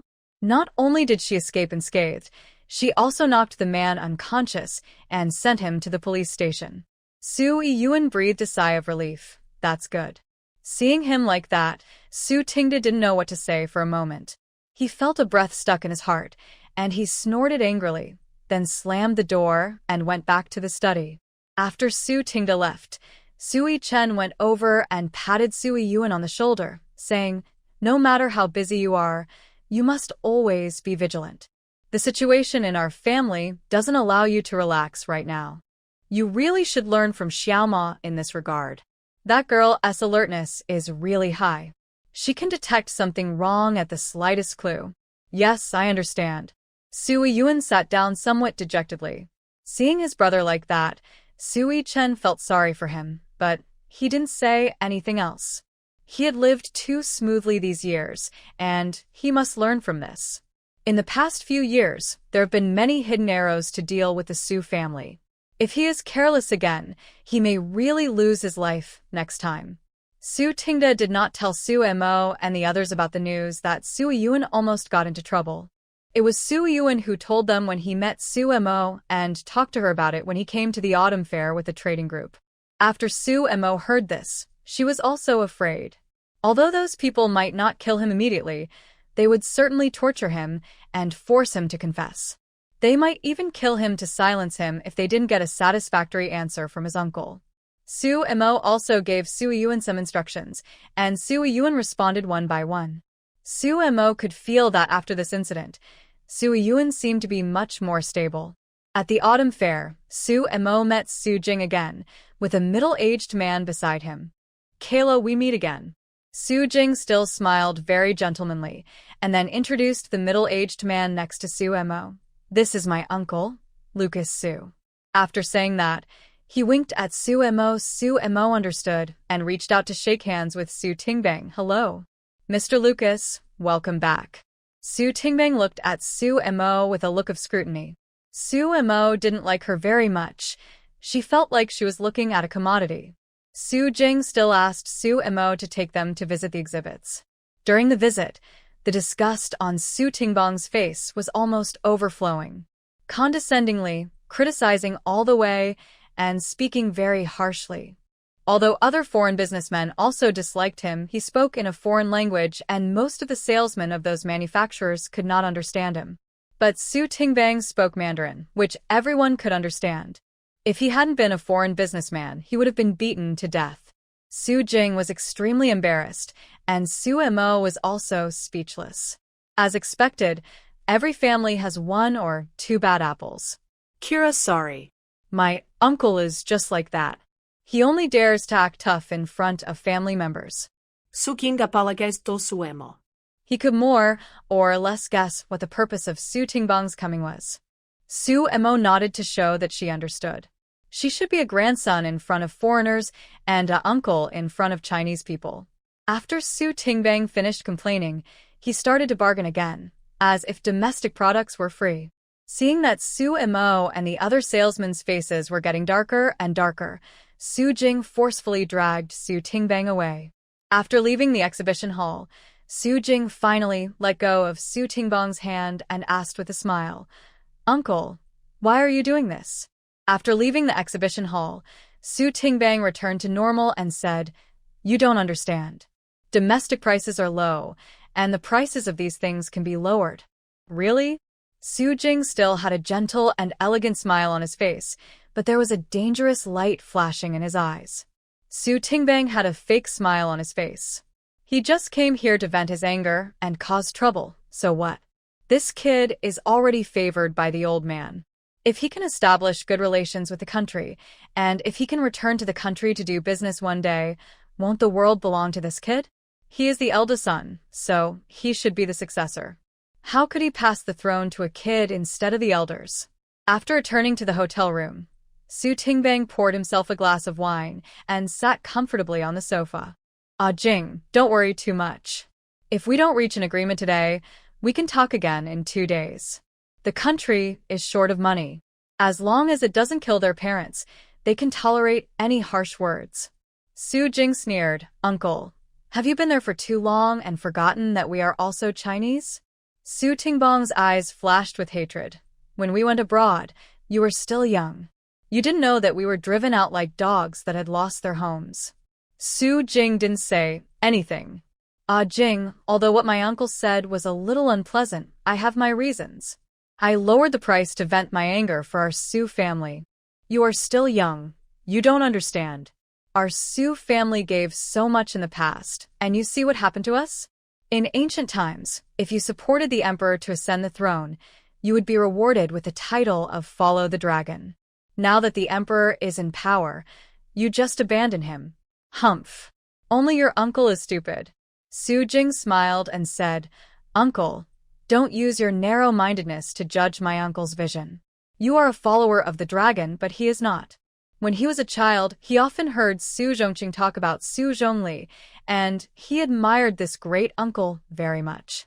He thought he was the smartest person in the Su family for several generations, but it was a pity that he died too early. What do you know?"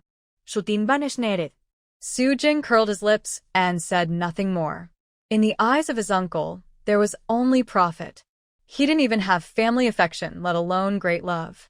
Someone has to suffer in order to gain light, right? After the venue was closed and all traders had reported their situations, Su Yun found Su Mo and asked in a low voice, "Are those two idiots from over there?" Su Mo nodded, and Su Yun was furious. She had originally wanted to introduce the two of them to Su Yun, but after seeing Su Tingbong's reaction, she gave up the idea. Because of Su Tingbong's amazing actions, Su Yun was very dissatisfied with the two of them.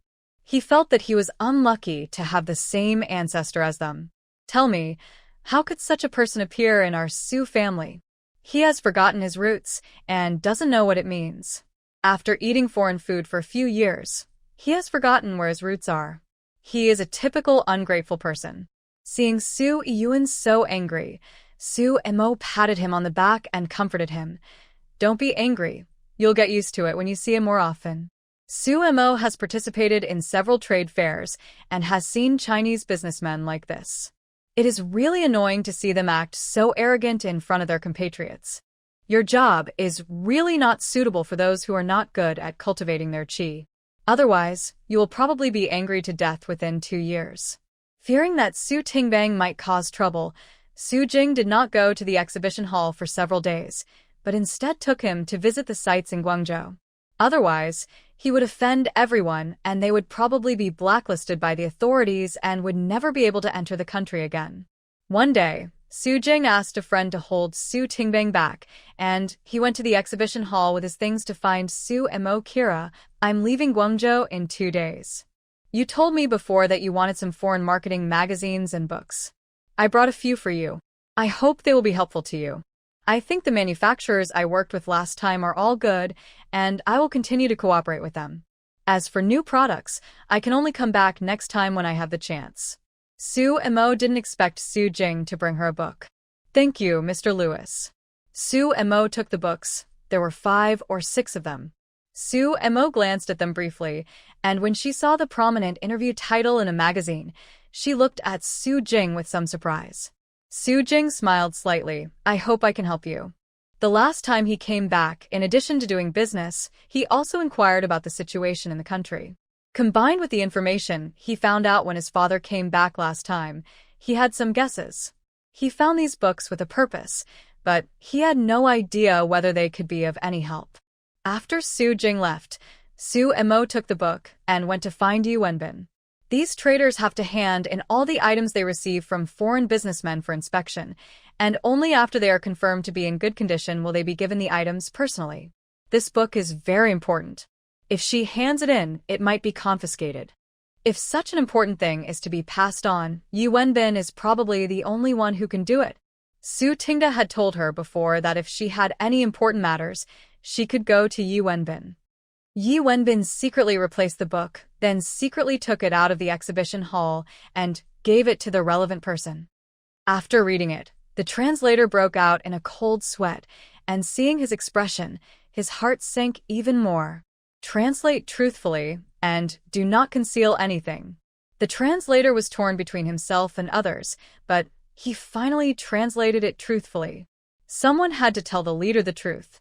The translator took a deep breath and began to translate sentence by sentence. Because he had already made up his mind to die, his translation was particularly sharp. After hearing the above, I was shocked. I didn't expect her ambition to be so big. It seems that the translation I just gave her was still too euphemistic. After the translator finished translating, he asked for his opinion. This time the translator did not say anything nice, and told everyone what the man had done to the staff around him over the years. The waves in Jing City and Hai City were turbulent, but Su Mo was not in the middle of it and could not feel it at all. The autumn fair was about to end. Su Mo received a letter from Lu Yuji saying that Lu Boming was not feeling well again and asked them to go back and see him if they had time. The couple was horrified and quickly called home. Because Lu Boming had explained it, Lu Qing'an didn't dare to say anything too serious. He only said that the old man was old and it was normal for the disease to recur. They didn't need to worry and just work with peace of mind. In fact, Lu Boming fell ill after the weather turned cold in early November. This time the disease was severe, and even if he ate the wild ginseng left by Su Mo, it did not have much effect. Seeing this situation, Lu Qing'an and his wife were also very worried, and they were struggling over whether or not to call the third brother and his wife to come back. But Lu Boming refused, saying that he couldn't go for the time being and asked them to wait until he was really unable to go. Yangcheng was so far away, and it would save the children the trouble of traveling back and forth. Hearing this, Li Yuei and her husband burst into tears. Lu Boming himself was quite open-minded. To him, he should have died the year the third brother got married. He was already content to live for 3 more years. Su Mo and Lu Chongjing discussed it and felt that something was not right, so Lu Chongjing called Tao Peixing to go home and check on the old man. After learning that the old man was actually seriously ill, the couple discussed it and decided to take a leave to go back and check on him. So after the trade fair was over, Sumo asked for a month's leave from her work, and the family of 5 set out on the journey back to Lujia village at the end of November. The journey was long, so Lu Chongxing used his connections to buy a plane ticket from Yangcheng to Beijing, and then took a train from Beijing back to Shuangshan City. Lele was so excited when he was on a plane for the first time that he kept saying that he wanted to fly a plane when he grew up. Then he asked Lu Chongxing if he could fly a plane, and Lu Chongxing said no, but he could. Sumo's mouth twitched when she heard this. Seeing Sumo's expression, Lu Chongxing thought she didn't believe it, so he said seriously, "Wife, I'm not lying to you. I really shot down an enemy helicopter." Lu Chongxing is still very confident in his marksmanship. 什么? Sorry, it's her color. Lu Xiaolan was also very nervous. She had never thought that she would be able to take a plane in her lifetime. This was flying in the sky. Before, she had never dared to think about it. It's very expensive. This trip cost her almost 3 months' salary. Although the third sister-in-law said they would pay, she couldn't be so ignorant. The third brother and his wife had been very good to her, so why should she ask them to pay for her trip home? On the contrary, Anan was looking at it, looking very calm. "Anan, what do you think?" Su Mo asked quietly. Anan smiled and said, "It's okay, but a little worse than a flying boat. It's a bit bumpy, not as stable as a flying boat." 什么? Excuse me. The plane was still very fast, and a few hours later, they arrived in Beijing. Because they were in a hurry to go back, they did not stay in Beijing and bought tickets to go back that night. This time, with Lu Chongxing around, he did the hard labor and also kept watch at night. Su Mo and Lu Xiaolan also felt that taking the train was not so unbearable. 2 days later in the morning, several people arrived in Harbin, bought train tickets for that day, and arrived in Shuangshan City that evening. All in all, it was just over 3 days. Compared to the last time when Su Mo and her friends went to Yangcheng and spent more than 10 days to visit, it was much less time, but it was a huge expense. Guangzhou to Beijing cost 81 yuan per person, and the 2 children paid half price, so the airfare alone cost 324 yuan. A hard sleeper ticket from Beijing to Harbin costs 13.8 yuan, and 2 children don't need tickets, so the sleeper tickets for 3 adults cost a total of 41.4 yuan. A hard seat ticket from Harbin to Shuangshan is 2.6 yuan, and 2 children also want to sit, so we bought tickets for them, which cost another 13 yuan in total. The trip back home cost 378.4 yuan just for transportation. Lu Xiaolan's monthly salary is only 30 yuan, which is equivalent to a year's work being wasted if she goes home once. So, if you live far away and have no money, you really can't afford to go home. When we arrived in Shuangshan City, it was already evening. It was snowing in the city, and we all changed into thick cotton clothes on the train. After getting off the car, Anan felt extremely comfortable as he felt the abundant ice elements in the air. In the Kenglin realm, children usually start practicing after they are 5 years old. Anan was afraid that her spiritual roots had not grown well, so she never started practicing. Her spiritual roots mutated, they seemed a little different, as if they were no longer affected by age. A few people first went to the guest house and booked 2 rooms. They stayed there for 1 night and then returned to Qingxi County tomorrow. The next day, Lu Chongzhen called home and asked them to help clean the house and light the fireplace in Kong. Afterwards, Su Mo and Lu Chongzhen took the 2 children to find Geng Chongqing. They were coming back, and Su Tingqian and his wife bought a lot of things for Geng Chongqing and asked him to bring them back to him. Geng Chongqing has now been transferred to Shuangshan City, and his family went directly to the Municipal Party Committee building. Geng Chongqing knew they were coming back. He didn't know when they would arrive. When they passed by, Geng Chongqing was lecturing his subordinates. Su Mo watched from afar, and his aura was no longer comparable to that of 2 years ago. To see Su Mo and the others, he quickly ended his conversation with his subordinates and walked towards them. Why didn't you tell me? I could pick you up. Geng Chongqing returned to his gentle and elegant appearance and took the few people to the office. You are so busy at work. How can I waste your time? Lu Chongzheng replied. When they arrived at the office, Geng Chongqing touched Ananluli's head and said with a smile, Ananlula has grown so tall. Do you still remember me? Remember, you are my great-uncle. Lele said loudly. His father had told him before he came. Geng Chongqing's smile froze for a moment. If he had known earlier, he would not have asked. Geng Chongqing asked his secretary to pour a few glasses of water, and then asked Su Mo, Xiao Mo, I heard that you are very good at work and are often praised. Su Mo touched her nose awkwardly. Serve the people. As soon as she saw Geng Chongqing, Su Mo thought of the diary. She felt guilty and didn't dare to look Geng Chongqing in the eye. Geng Chongqing also noticed it and felt a little strange. Why did the little girl seem to have become estranged from him after being away for a while? By the way, Uncle Geng, who do you know in our center? To avoid embarrassment, Su Mo quickly found a topic to talk about. She is now familiar with everyone in the center and is somewhat curious about which one is Geng Chongqing's friend and who even told him about her job. Geng Chongqing smiled and said, Yu Wenbin. 什么? She thought Yu Wenbin was someone her uncle knew, but she didn't expect that he was actually Uncle Geng's friend. Work hard. He has high hopes for you. Try to move up to the next level, and when the situation becomes more relaxed, try to get a place to study abroad, Geng Chongqing reminded. Yu Wenbin is just sitting there now. When things are over, he will definitely be transferred to Beijing. By then, Xiaomo might be able to take over his position. Okay, I'll try my best. Su Mo smiled with a guilty conscience. Once the situation became more relaxed, she would quit her job and go into business. After that, Su Mo gave the things she brought back to Geng Chongqing. Uncle Geng, this is what my parents asked you to bring. Su Tingqian bought fashionable clothes and shoes for Geng Chongqing at Yangcheng department store. Except for the year he was sent down to the countryside, he bought them for him every year. In Su Tingqian's opinion, his younger brother is not married yet, so as an older brother, he naturally has to take care of him. After giving the things, Su Mo and the others decided not to stay any longer. After all, Geng Chongqing still had to go to work. Uncle Geng, we'll go back then. When you're free, come to our house for dinner. We'll be here for about a month.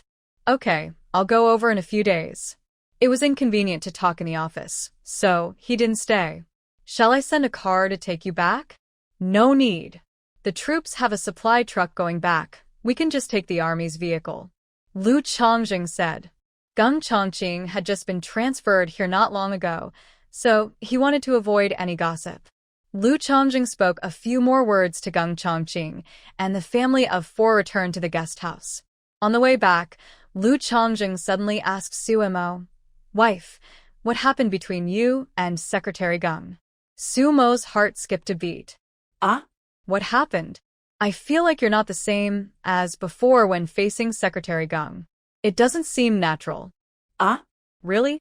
Maybe we haven't seen each other for a long time. Su Mo looked calm, but she was screaming like a groundhog in her heart. Why though was she so sensitive? Lu Chongzheng smiled and said nothing more. He had only felt that Geng Chongqing treated his wife a little differently before, but now he felt that his wife seemed a little different as well. Something must have happened. After returning to the guest house, the Army's material transport vehicle was already waiting there. They hurried back to the room, called Lu Xiaolan, and took the luggage. The soldier driving the car was very happy when he saw Lu Chongzheng. Captain Lu, you're back. The brothers missed you so much. You must come and see us when you come back. Okay, I'll go in 2 days. Lu Chongzheng punched the young man. Not bad. It seems you haven't been lazy in training. You've grown stronger. Hee. Captain Tao requires us to strictly follow your previous standards. The soldier smiled shyly. This is my wife, my sister, and our 2 children. Lu Chongjing introduced them to him. Hello, sister-in-law. Hello, sister. The little soldier greeted them quickly. In fact, he knew Suemo. Those who often had to drive knew Captain Lu's wife. She was very beautiful. Suemo and Lu Xiaolan sat in the back seat with their 2 children, while Lu Chongjing sat in the co-pilot seat. The young soldier kept talking to Lu Chongjing about the army. Suemo listened from the back and did not expect that Lu Chongjing, who had only been the regiment commander for a year, would be so popular.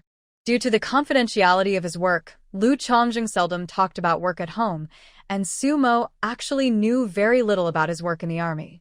However, every month when she went to collect Lu Chongjing's salary, the leader would praise him in front of her, saying that Lu Chongjing was an outstanding comrade. Because the young soldier was talkative, more than 2 hours passed quickly, and soon they arrived at the Lujia village brigade. Lu Xiaolan was a little carsick at first, but when she saw the familiar scene, she became excited. Arrived at the brigade headquarters, Lu Qing'an, Li Yue, and Lu Xingjuan were already waiting there. Dad, Mom, and Big Brother, why are you waiting here in such a cold day? As soon as the car stopped, Lu Xiaolan jumped out. When she saw her parents, her eyes were a little red. This was the first time she had been away from home for so long.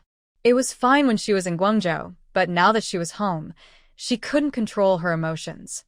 It's not cold. We just thought you would be here soon, so we didn't wait long, Li Yue said, her eyes fixed on the car. When she saw the 2 little ones coming down, Li Yue hurried over, holding one in each hand. Hey, Grandma's darling grandchildren. Are you cold? Come on, let's go home quickly. Grandma made you some mutton soup. It's so warm to drink. Lu Xiaolan. She is no longer her mother's favorite.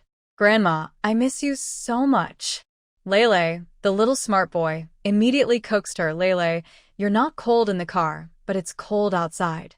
Let's have some mutton soup first when we get home. Oh, my dear grandson is so filial. Li Yue was very happy.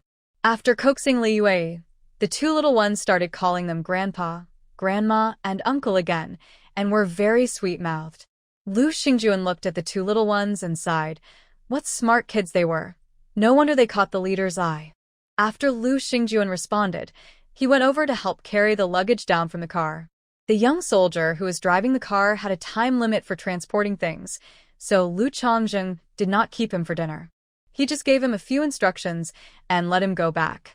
After saying hello to everyone, the family returned to the Lu family in a grand manner. Li Wei was so happy that she couldn't stop laughing. Lu Qing'an found it funny. This old woman was not afraid of getting bitten by the wind even when it was so strong. Lu Yuji and Lu Hohot were cooking lunch at home. When they heard someone coming back, they hurried out of the kitchen to greet him. Li Yue thought that since everyone had just returned today, they could eat together, so she asked the eldest and second eldest families to come and help with cooking. Putting their things down, the group prepared to go see Lu Boming first. Speak softly. Your grandfather coughed all night and just fell asleep.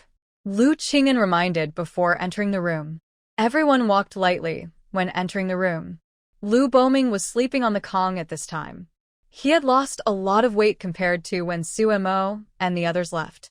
There was no flesh on his face, and his complexion looked a little pale.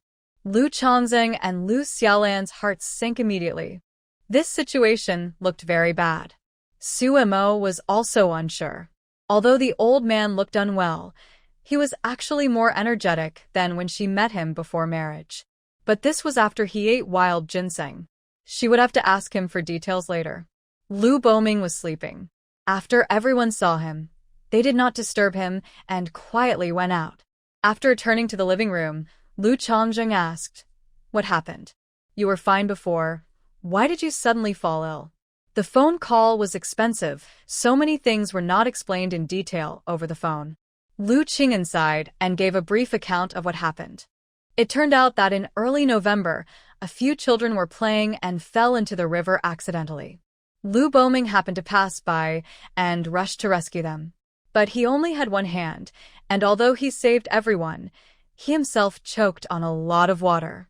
In early November, the temperature was very low. Lu Boming took a bath in the water and developed a fever that evening. At first, they thought he just caught a cold and had a fever, so they gave him antipyretics. However, the fever didn't go down for 2 days, and he kept coughing. So they went to see the doctor in the commune, who diagnosed him with pneumonia.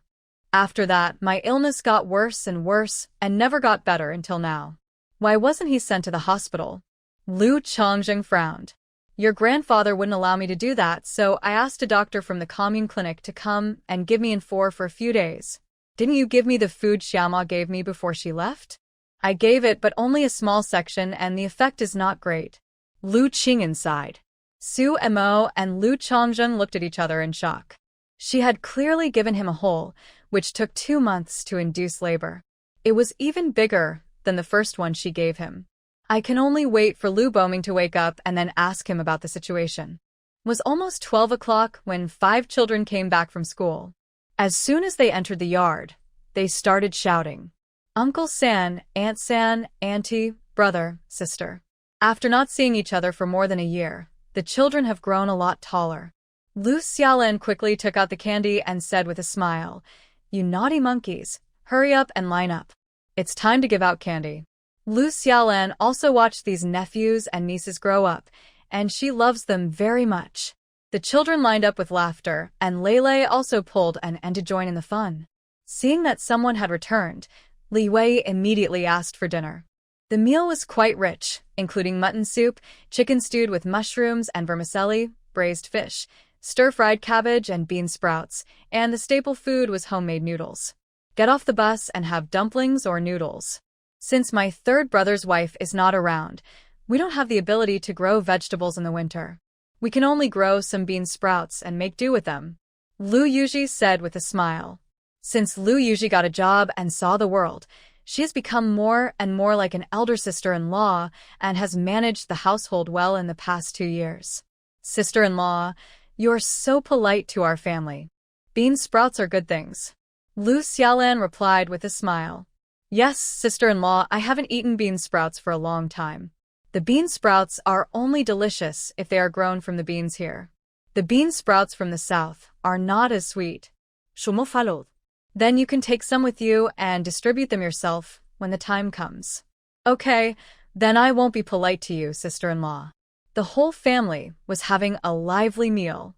Li Yue hadn't seen the 2 little ones for a long time. She let the 2 little ones sit on her left and right. Seeing the 2 little ones eating noodles in an elegant manner, the smile in her eyes never faded. She was more and more satisfied the more she watched them. I heard that the 2 little ones were noticed by a senior official in Guangzhou and were adopted as godsons. At first glance, they looked different from the naughty boys in the countryside. This is the future of her Lu family. Not long after eating, there was a cough coming from the room. Lu Chongjing thought it was Lu Boming who had woken up, so he quickly got up to check. Seeing that Lu Boming was really awake, Lu Chongjing quickly rubbed his back, and when he felt more relaxed, he helped him sit up. I've already told them not to tell you. It's such a long journey, and it would be a lot of trouble to come back. Lu Boming disagreed. How could we not come back when you were sick? We came back by plane without much trouble. Lu Chongjing said, Please sit down for a while. It's cold, so don't go out to eat. I'll bring you the meal. After saying that, he went out and brought the soup specially cooked for Lu Boming and let him drink it first. Lu Boming woke up, so Su Mo and the others quickened their eating pace and went to his room after they finished eating. Seeing Su Mo and the children coming in, Lu Boming smiled and said, Xiao Mo, you're back? Thank you for your hard work. Grandpa, don't say that. Su Mo responded and then said to the 2 children, Call me great-grandfather. Great-grandfather. And Lulu has grown up so much. Lu Boming smiled with relief. Go out and play. Grandpa has a cough, don't get sick here. No, Lele is not afraid of being infected by disease. Lele has healthy energy. I am accompanying my great-grandfather, and my great-grandfather will be infected by my healthy energy, so his illness will get better faster. Lele said, then took off his shoes and climbed onto the Kong. Lele's smart little words instantly amused Lu Boming. He wanted to laugh, but after a while he started coughing again. Lu Xiaolan hurried over to pat him on the back. Yes, they are rarely at home, so let them accompany you. Suemo said. The two children are just psychics, and their bodies are naturally stronger than ordinary people. They have been eating vegetables and fruits that have been stimulated by her psychic powers, so they are in great health. From childhood to adulthood, they have never even had a cold, so Suemo is not afraid of getting sick. Moreover, with children entertaining them, the elderly will be in a better mood, and their illness may be easier to recover from. With Lu Boming for a while, Suemo took the two children back to their own house, and Li Yue followed. They can stay at home for more than half a month. The children are tired after traveling all the way, so there is no rush to show filial piety. They should settle them down first. Li Yue had come to clean their room a few days ago, and she had also come to light the Kong and the firewall this morning, so the room was warm. Lele ran away as soon as he entered the room, very curious, and looked around. Mom, the house here is bigger than the one we live in, Lele said. Li Yue was stunned. Didn't they say there were 5 or 6 rooms? There are many people and little land in the south, so the rooms are not that big. Our room can be used as 2 rooms in Guangzhou. Comment explain? That's because houses in big cities are very expensive, Li Yue said. Bringing the luggage into the house, Li Yue said, Xiaoma, I have taken apart and washed your bedding and dried it in the sun. I have put it on the Kong, and you can just spread it out when you sleep. Although she didn't know when the children would come back, she would take apart and wash their bedding in the past 2 years. Okay, thank you, Mom. You've worked hard. I don't have to work hard. You're the one who has to work hard. I heard from Xiaolan that you're very busy over there, working and taking care of the children, and the 3rd child is often away, so it's really hard for you and your in-laws. Mom, don't say that. Xiaolan is the one who has to work the hardest. She is the one who mainly looks after the child. Fortunately, she is here, otherwise Changzheng and I wouldn't have such a comfortable life. Li Yue waved her hands. Looking after the child is her job. She is lucky to have brothers and sisters-in-law like you who not only take her out to see the world, but also arrange a job for her. If I stay here, I won't have such a good life. There will be so many gossipers. During that time, Li Yue was also furious. Suemo knew that Li Yue was talking about the time when the Yang family threw dirty water on Lu Xiaolan, so she asked, Didn't Yang Jingming say he got married again? Yes, he married the daughter of the captain of the Xiangqian Brigade. I heard that he gave her a betrothal gift of 400 yuan. Li Yue curled her lips, also feeling disgusted. Of the Xiangqian Brigade also had a son who was in the army, and I heard he was also an officer. It really disgusted her to find someone based on her family's conditions. At first, they only gave Xiaolan 200 yuan as a betrothal gift, and gave her 400 yuan for the second marriage, which was obviously a disgrace to her family. Especially Fong Chunfong, the old hag, was showing off everywhere, saying how good her new daughter-in-law was. She didn't go to the commune often, but the eldest brother's wife was so angry every day when she came back during that period. I heard from your father that every time they had a meeting, the two of them acted like the father-in-law and son-in-law were very close, which really annoyed your father. But I heard that they don't do it anymore. I heard from your sister-in-law that the new wife hasn't gotten pregnant yet, and it's been a year since they got married. In my opinion, it's because Yang Jingming can't have children. He threw so much dirty water on Xiaolan before, and now everyone is laughing at his family. Your sister-in-law has seen the new bride a few times when she went shopping. She said that she looked very unwell. I guess she was tortured by that old hag and drank medicine. After talking about Yang Jingming, Li Yue changed the subject and talked about Lu Xiaolan. Xiaoma, if there's a good one over there, you can also look for someone for Xiaolan. She will be 24 next year, and she is divorced. It will be difficult for her to find someone if she is too old. We don't want anything. We just need someone who is hardworking and down to earth, with good character, and preferably someone who doesn't have any troubles at home. Okay, if Xiaolan wants to find one, I'll help you look for it. That girl just said she didn't want to look for one. Life is neither long nor short. How can everything go as planned?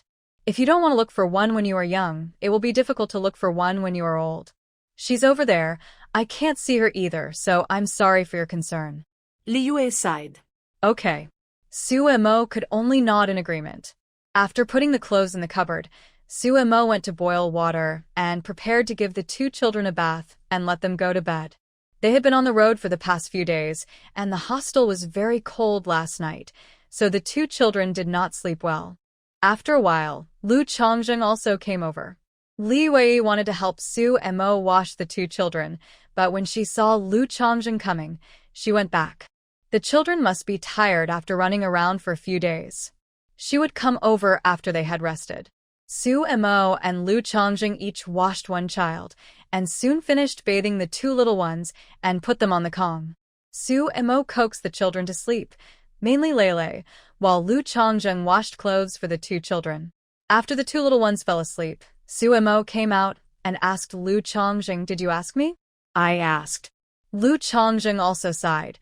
My grandfather said there was an old man in the cowshed who was dying of illness. He couldn't bear to see him die, so he gave him most of the wild ginseng. He disagreed. He couldn't say anything since the old man was saving people. After what happened to his wife's family, he knew very well that there were some people in the cowshed who made mistakes, but most of them were meritorious people who were framed and wrongly accused. Lu Chongjing told Su Mo about the old man situation. I've heard of this old gentleman before. He's a famous architect. I didn't expect he was also demoted. This is a famous architectural master who has made outstanding contributions to modern Chinese architecture. I have grown a lot of wild ginseng recently, but it would be inappropriate to give another one to Grandpa. During this time at home, we will stew soup every day and bring it to Grandpa. When the time comes, we can pick out the ginseng and just drink the soup. If I ask, just tell me it's the one we kept before. Okay, you can make the arrangements, wife. Lu Chongjing said. After washing the clothes, he went to get some hot water for Su Mo so that she could take a bath as well. Su Mo hadn't slept well these days, so after taking a shower, she went to sleep on the Kong.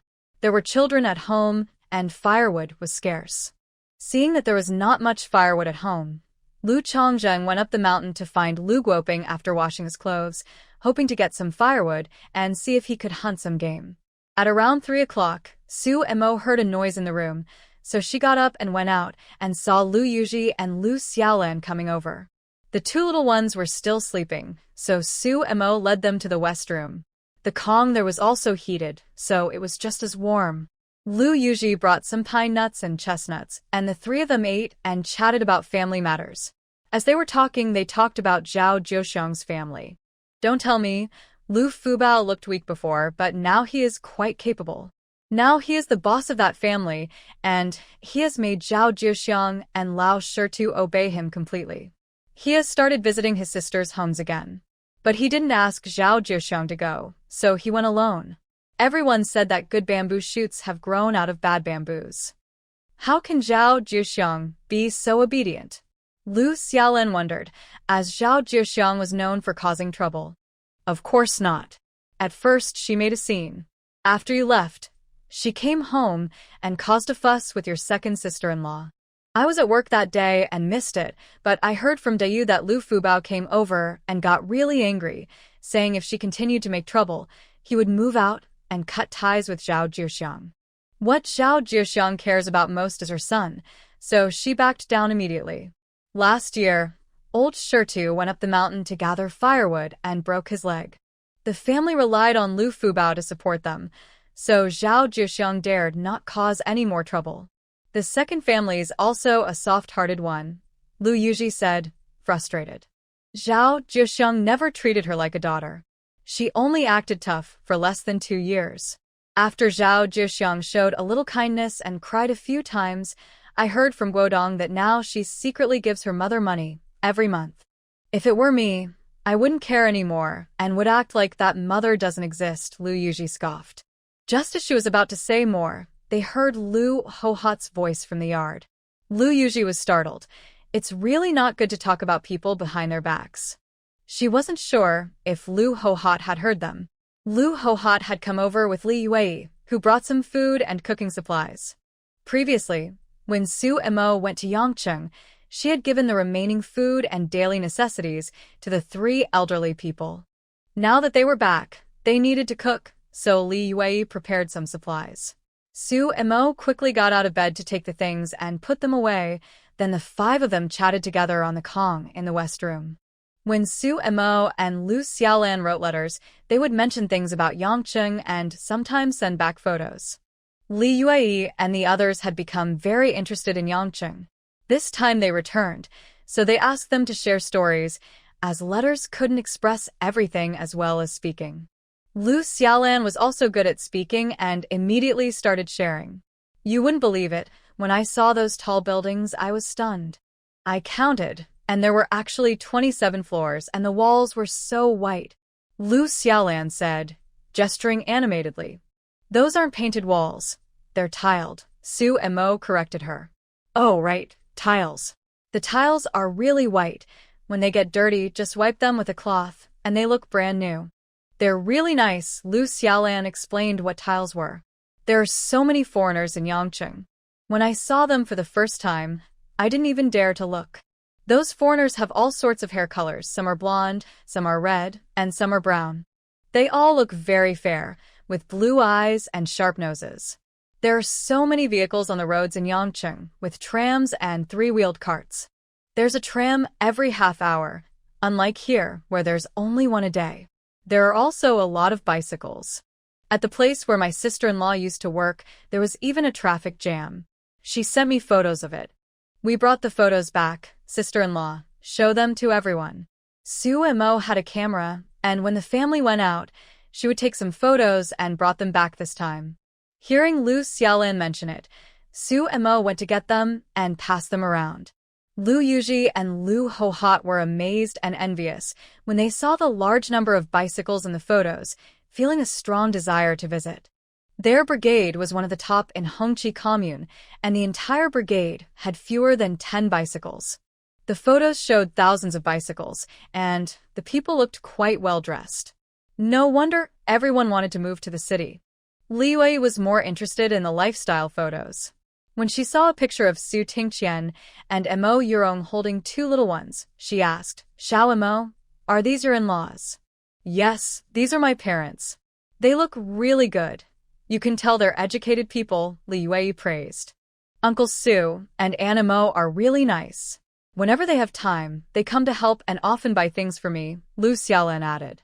Lu Xiaolan helped take care of the children, and Su Tingqian and his wife were considerate, occasionally buying Lu Xiaolan gifts like lotion, hair oil, or cloth shoes. Li Wei playfully tapped Lu Xiaolan. You child, you've started working, yet you're still accepting gifts. Su Mo waved her hand, defending her parents. I'm the only child, and Xiaolan is well-liked. My parents treat her like their daughter. Li Wei felt both happy and relieved. Previously, Lu Xiaolan had written that the Su family were capitalists before liberation. Generally, capitalists had been overthrown long ago.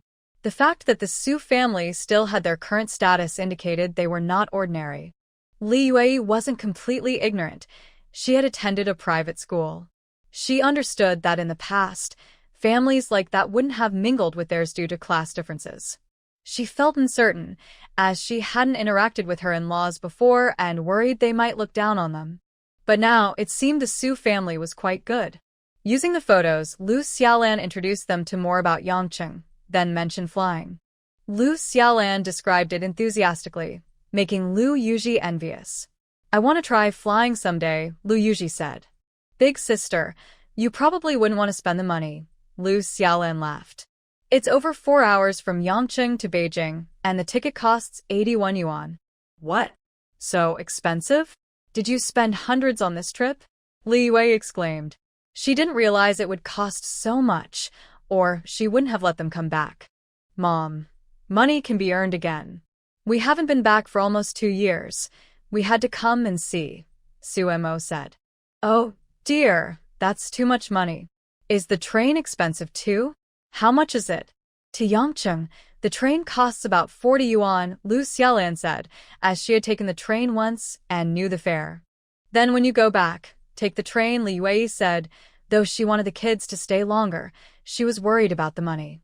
Big cities cost a lot, and all the savings seemed to go to travel expenses, which made her reluctant. Just then, they heard Lele's voice at the door. No. The train takes too long. I want to fly. Seeing Lele come over, Li Yue quickly got out of bed and picked him up. Taking the train is good. It saves money.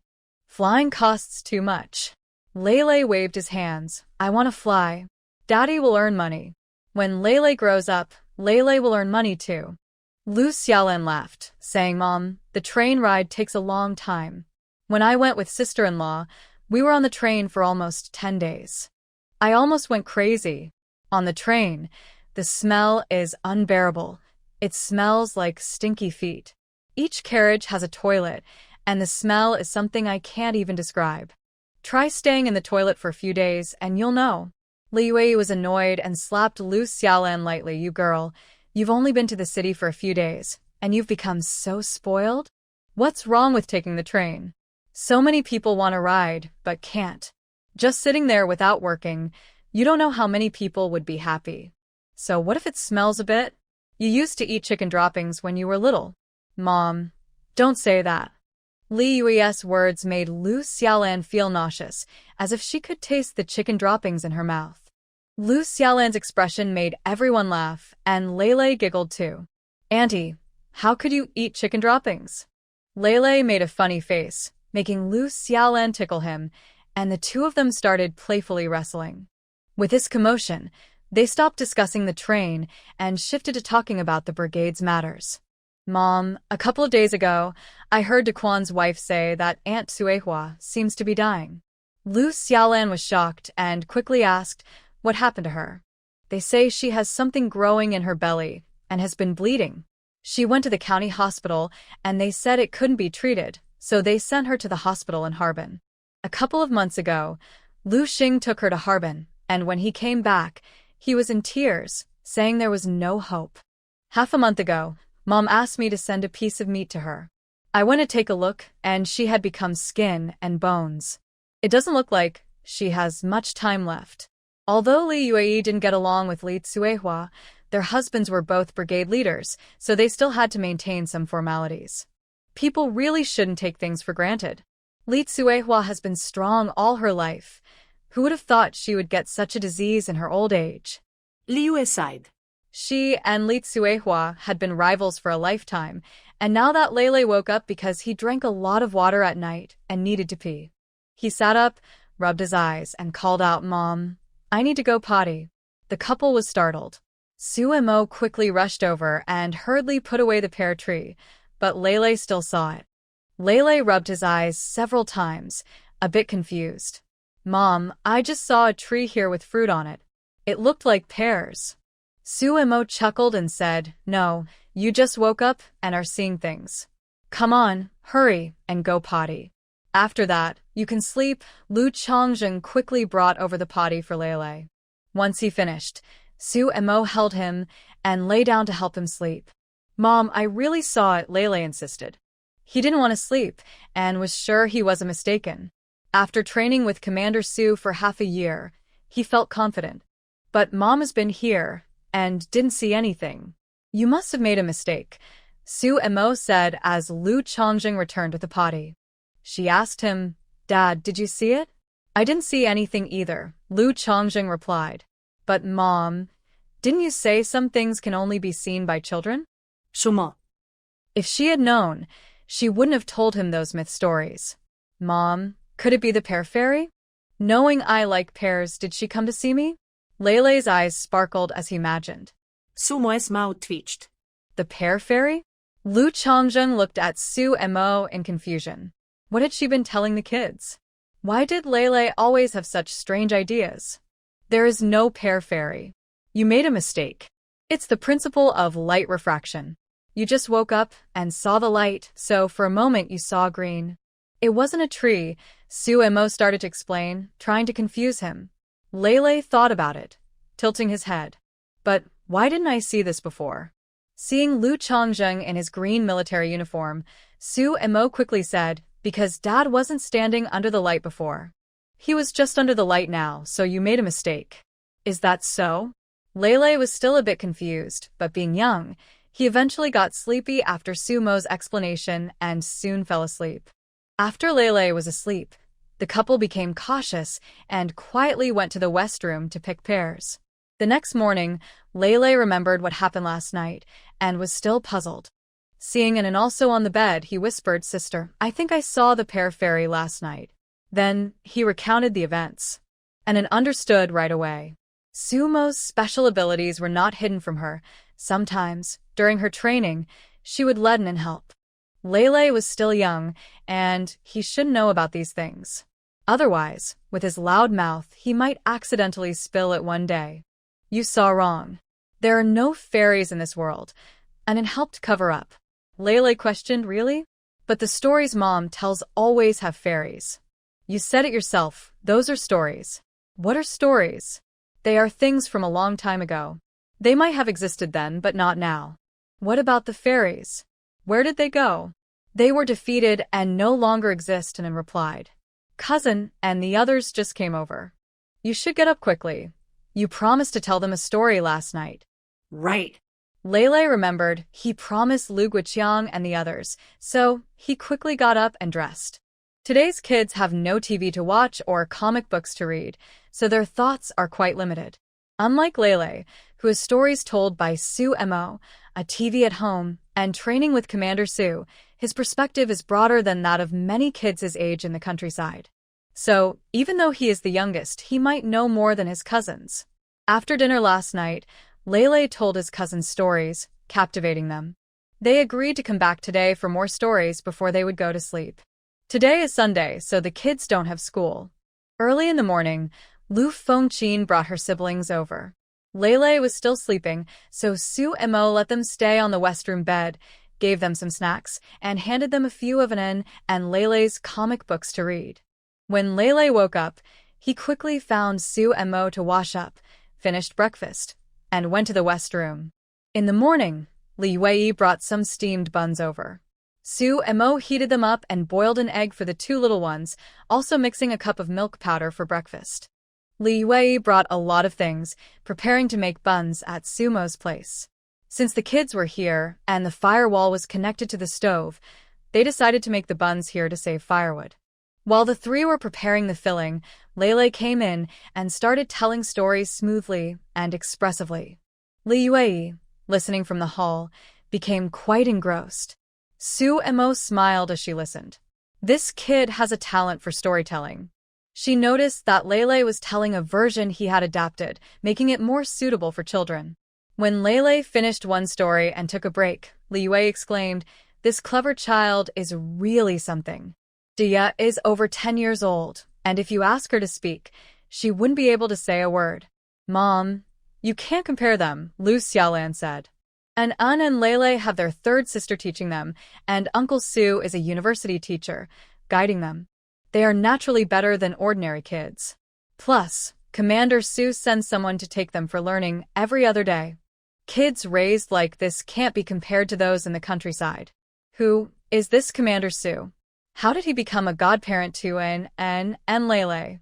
Li Yue asked curiously. Previously, Lu Changzheng only mentioned it in a letter. Commander Su is quite impressive, Lu Xiaolan said, giving a thumbs up. How does he compare to the instructor? The instructor's superior, the top leader of the military district, is the highest in the entire army. Wow. Li Yue was shocked. She didn't expect such a big leader. To her, the instructor was already significant. Why would such a big leader pay attention to two kids? Lu Xiaolan explained the situation to Li Yue, and she immediately felt heartbroken. Did that child get hurt? And in Li Yue's eyes turned red as she spoke. Children without support are particularly vulnerable. If they get bullied and want justice, they often have to hurt themselves. If they had some background, that bully wouldn't dare to pick on them. 4 or 5 boys against 1 girl. How painful. Seeing Li Yue like that, Sumo quickly said, "Mom, it's okay." They took him to the hospital for a checkup right away, and everything was fine. In a way, it was a blessing in disguise. They gained Commander Su as a godfather, so their future is secure. Li Yue thought about it and realized it made sense. Those 2 kids are lucky to have you. At noon, Lu Changzheng returned with the army truck. When Su Imo heard the sound of the truck, she quickly went out. The couple got into the back of the truck, and Su Imo hurriedly put fruits and vegetables into the basket, then followed Lu Changzheng inside.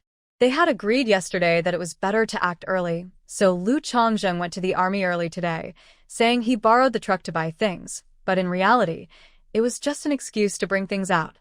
Li Yue was surprised to see them bringing back several baskets of vegetables and pears. Third, where did you get these? From the army. Grandpa has been coughing, and pears are good for him. I'll take a basket over and cut them into small pieces for him to eat, Lu Changzheng explained. Xiaomo's cooking is good. Let's cook Grandpa's meals here, and I'll take them over later. When he's sick, he can't eat well, and his health won't improve. Li Yue initially wanted to refuse but realized Sumo's cooking was indeed better, so she didn't decline. Then I'll bring some grain over later. Moreover, she felt that with Xiao Mo back, Grandpa should be able to pull through. She couldn't explain why. It was just a feeling. Su Mo washed a few pears and brought them to the little ones. When Lele saw the pears, he blinked thoughtfully. Li Yue and Lu Xiaolan each washed one to eat. Li Yue took a bite and said, "This pear is really sweet. Probably from the south." "Pears from the south are very sweet," Lu Xiaolan said. In Yangcheng, most of the fruits they ate at home were bought by Su Mo on her way home from work, so in Lu Xiaolan's impression, southern fruits were abundant and tastier than those from the north. After the buns were steamed, Li Yue kept half here and took the rest home. Since Lu Xiaolan rarely came back, she didn't eat here and went home with her mother. After lunch, Su Mo went to the truck and put a basket of rice and wheat with special abilities in it for Lu Changzheng to take to the processing plant. From staples to vegetables, they prepared to give Lu Boming food with life energy. After all, they would only stay here for about 20 days, and they needed to help the Lu Changzheng remembered how they looked when they first got married. It had already been over 3 years. There's an old saying that after 3 years, you should have 2 kids. Although they do have 2 children, they were born at the same time. Since his wife joined the army, whenever he was home, he worked hard and they didn't take any birth control measures. Logically, his wife should be able to get pregnant again, but nothing happened. Suddenly, Lu Changzheng recalled that during training, he had hurt himself in that area, and it had hurt for 2 or 3 days. But after returning home, it didn't affect his abilities, so he didn't pay much attention to it. Could it be that he injured himself and can't have more children? Sigma. Dunno. No, Lu Changzheng felt a wave of panic. Once he returned to Yangcheng, he needed to go to the military hospital for a thorough checkup. Even though he was satisfied with having 2 kids and didn't want his wife to have too many, there was still a difference between not wanting to have kids and being unable to have them. That night, Lu Changzheng warmed up the Kong in the West Room and took the 2 kids there to sleep. He put in extra effort, leaving Su Mo feeling like she was experiencing both heat and cold, thinking he was crazy. If you're happy that your good friend is getting married, just go for a run outside. Why exert yourself on her? In the middle of the night, Lele, who had drunk too much water, needed to pee. When he got up and found his parents were gone, he pouted and was about to cry when Anin grabbed him. "Don't shout. What do you want to do?" "I need to pee, sister." "Where's Mom?" "Mom is in the next room. The potty is over there. You can go by yourself." Anin turned on the light. Lele reluctantly got off the Kong, and after peeing he mumbled, "Dad is so mean. Every time he comes back, we can't sleep with Mom. Boys should sleep by themselves. But I'm still little. I'm a little husband. I can sleep with Mom." Lele corrected himself and walked toward the door. "I'm going to find Mom." Anin quickly stopped him. "Come back. Don't go, they're busy." "Busy with what? Are they going to catch the pear fairy?" Lele asked, his eyes shining. Lele still remembered the pear fairy from the night before. He thought his dad had brought home pears the next day because the fairy was there. He believed his parents and sister just didn't want to tell him. But that was okay. He would sneak off to find out himself. Anin was speechless. "I told you there's no pear fairy. Then what are they doing?" Don't you want people to call you brother? They're preparing a brother or sister for you. Where would a brother or sister come from? Anan wondered, suddenly recalling what the nursery teacher had said about strangers stealing children. She was instantly shocked. Are they going to steal kids? The teacher said that's bad. Don't be a bad person. I'm going to tell Mom and Dad that I don't want a brother or sister. Don't steal children. As Lele said this, he rushed to the door and flung it open before Anan could stop him. Lu Chongjung was working hard when he suddenly heard the door open and immediately froze. Su Mo, startled, used all her strength to push him away.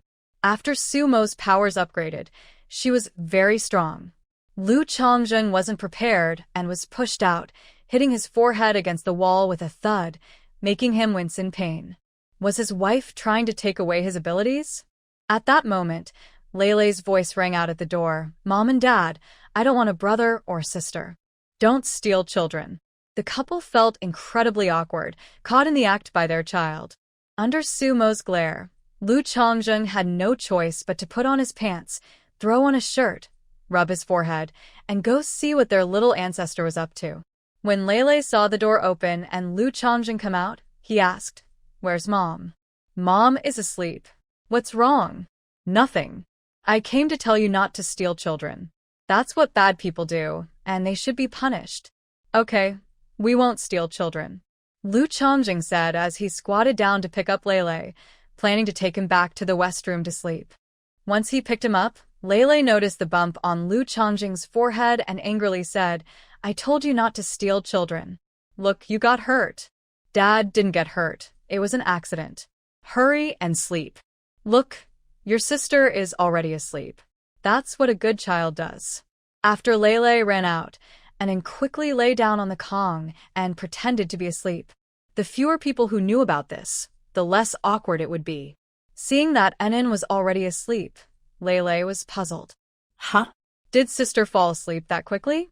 Lu Chongjung twitched his mouth and quickly laid Lele down on the Kong, covered him with a blanket, and urged him to sleep.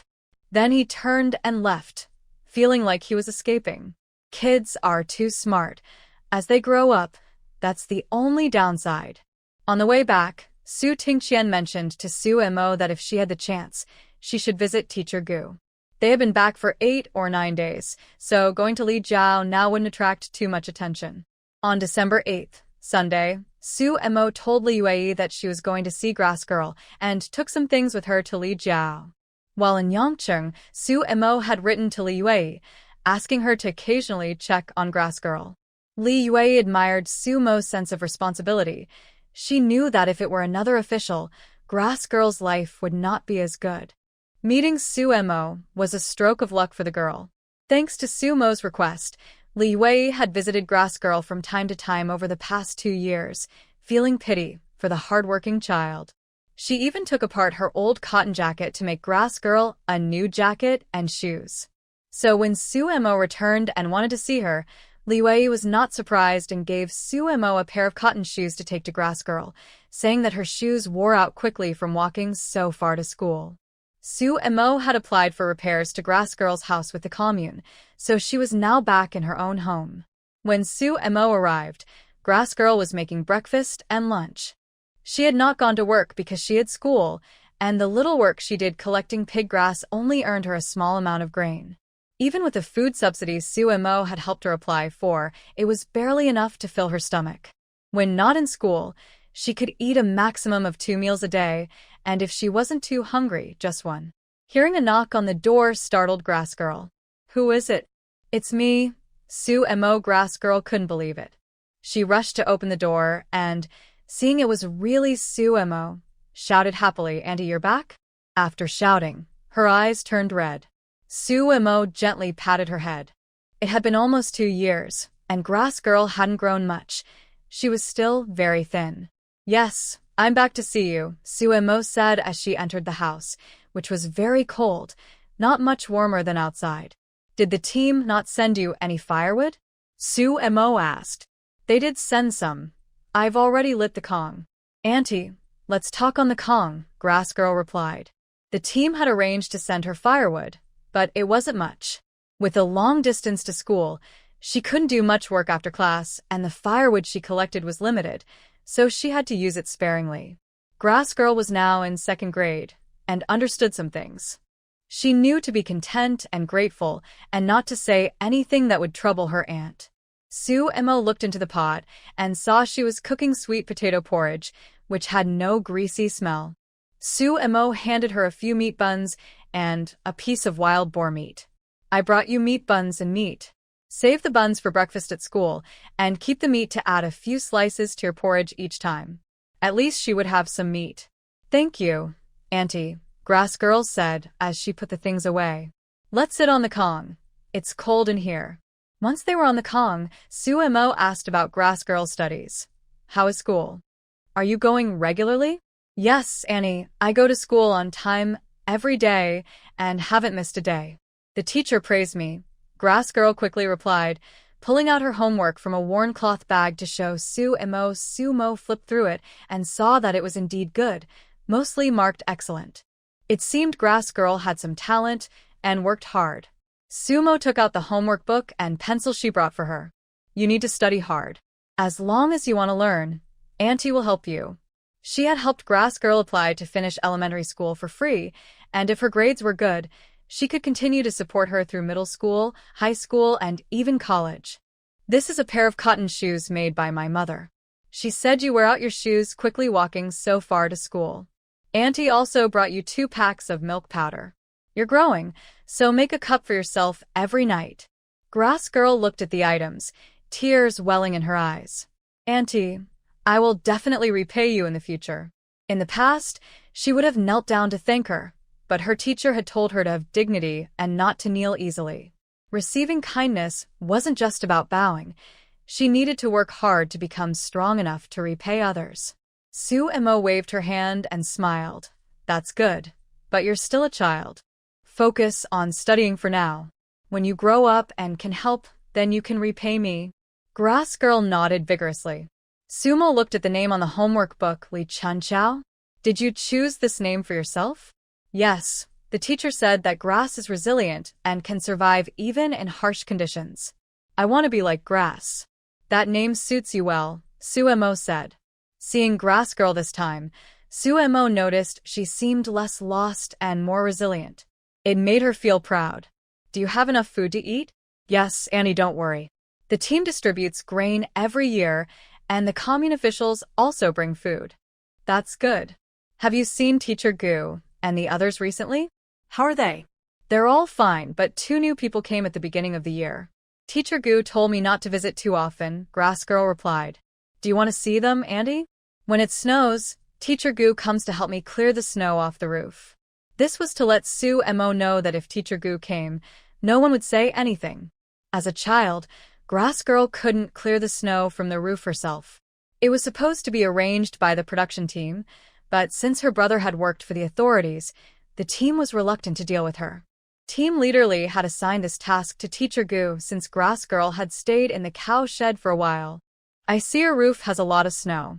You should ask Teacher Gu to help you clear it, Suemo said with a smile, noticing how clever the girl had become. Okay, Grass Girl said, putting on her hat and quickly going outside. About 20 minutes later, Grass Girl returned with Teacher Gu. Grass Girl was considerate and let them talk inside while she stayed outside to cook. Suemo noticed that Teacher Gu had lost quite a bit of weight compared to before. Life must have been tough for him over the past 2 years, but he still seemed in good spirits, suggesting he hadn't been mentally worn down, just physically exhausted from hard work. There had been a period of chaos at the beginning of the year, and Su Tingqian was worried it would affect Teacher Gu and the others, but thankfully it hadn't. Teacher Gu, how are you? My dad is very concerned about you, and asked me to come check on you. We're doing well. Tell your dad not to worry, Teacher Gu replied with a smile. This is from my dad, Suemo said, handing a package to Teacher Gu. She had wrapped it in rough cloth, containing 2 pounds of cured meat, a pack of milk powder, a pack of brown sugar, and 30 yuan. Teacher Gu's eyes glistened with tears. Thank you for your dad. Old Su was indeed a man of loyalty. Teacher Gu, I wrote my dad's contact address inside. Please write to us when you return to the city. I will, but He didn't know when that would be. Things had seemed to improve a bit before, but had worsened again at the beginning of the year. Teacher Gu felt somewhat hopeless, thinking he might spend his whole life in the cow shed. The two new arrivals were people who had been severely criticized at the farm and had been transferred to the production team. Teacher Gu, it won't be long now. Just hang in there, Su Mo hinted. She didn't understand much about politics, but from what she had seen in the newspapers lately, things were changing. The most obvious sign was that the central broadcasting station suddenly had several new programs. Teacher Gu's spirit lifted, and he replied, okay. Having delivered the items, Su Mo didn't plan to stay long. It wouldn't be good to linger. As she left, Su Mo told Grass Girl to come over for dinner next weekend. The child looked severely malnourished. She probably hadn't eaten meat in a long time. While she was there, Su Mo wanted to help a little by cooking her a good meal. Su Mo had walked there, and it would take her about half an hour to walk back.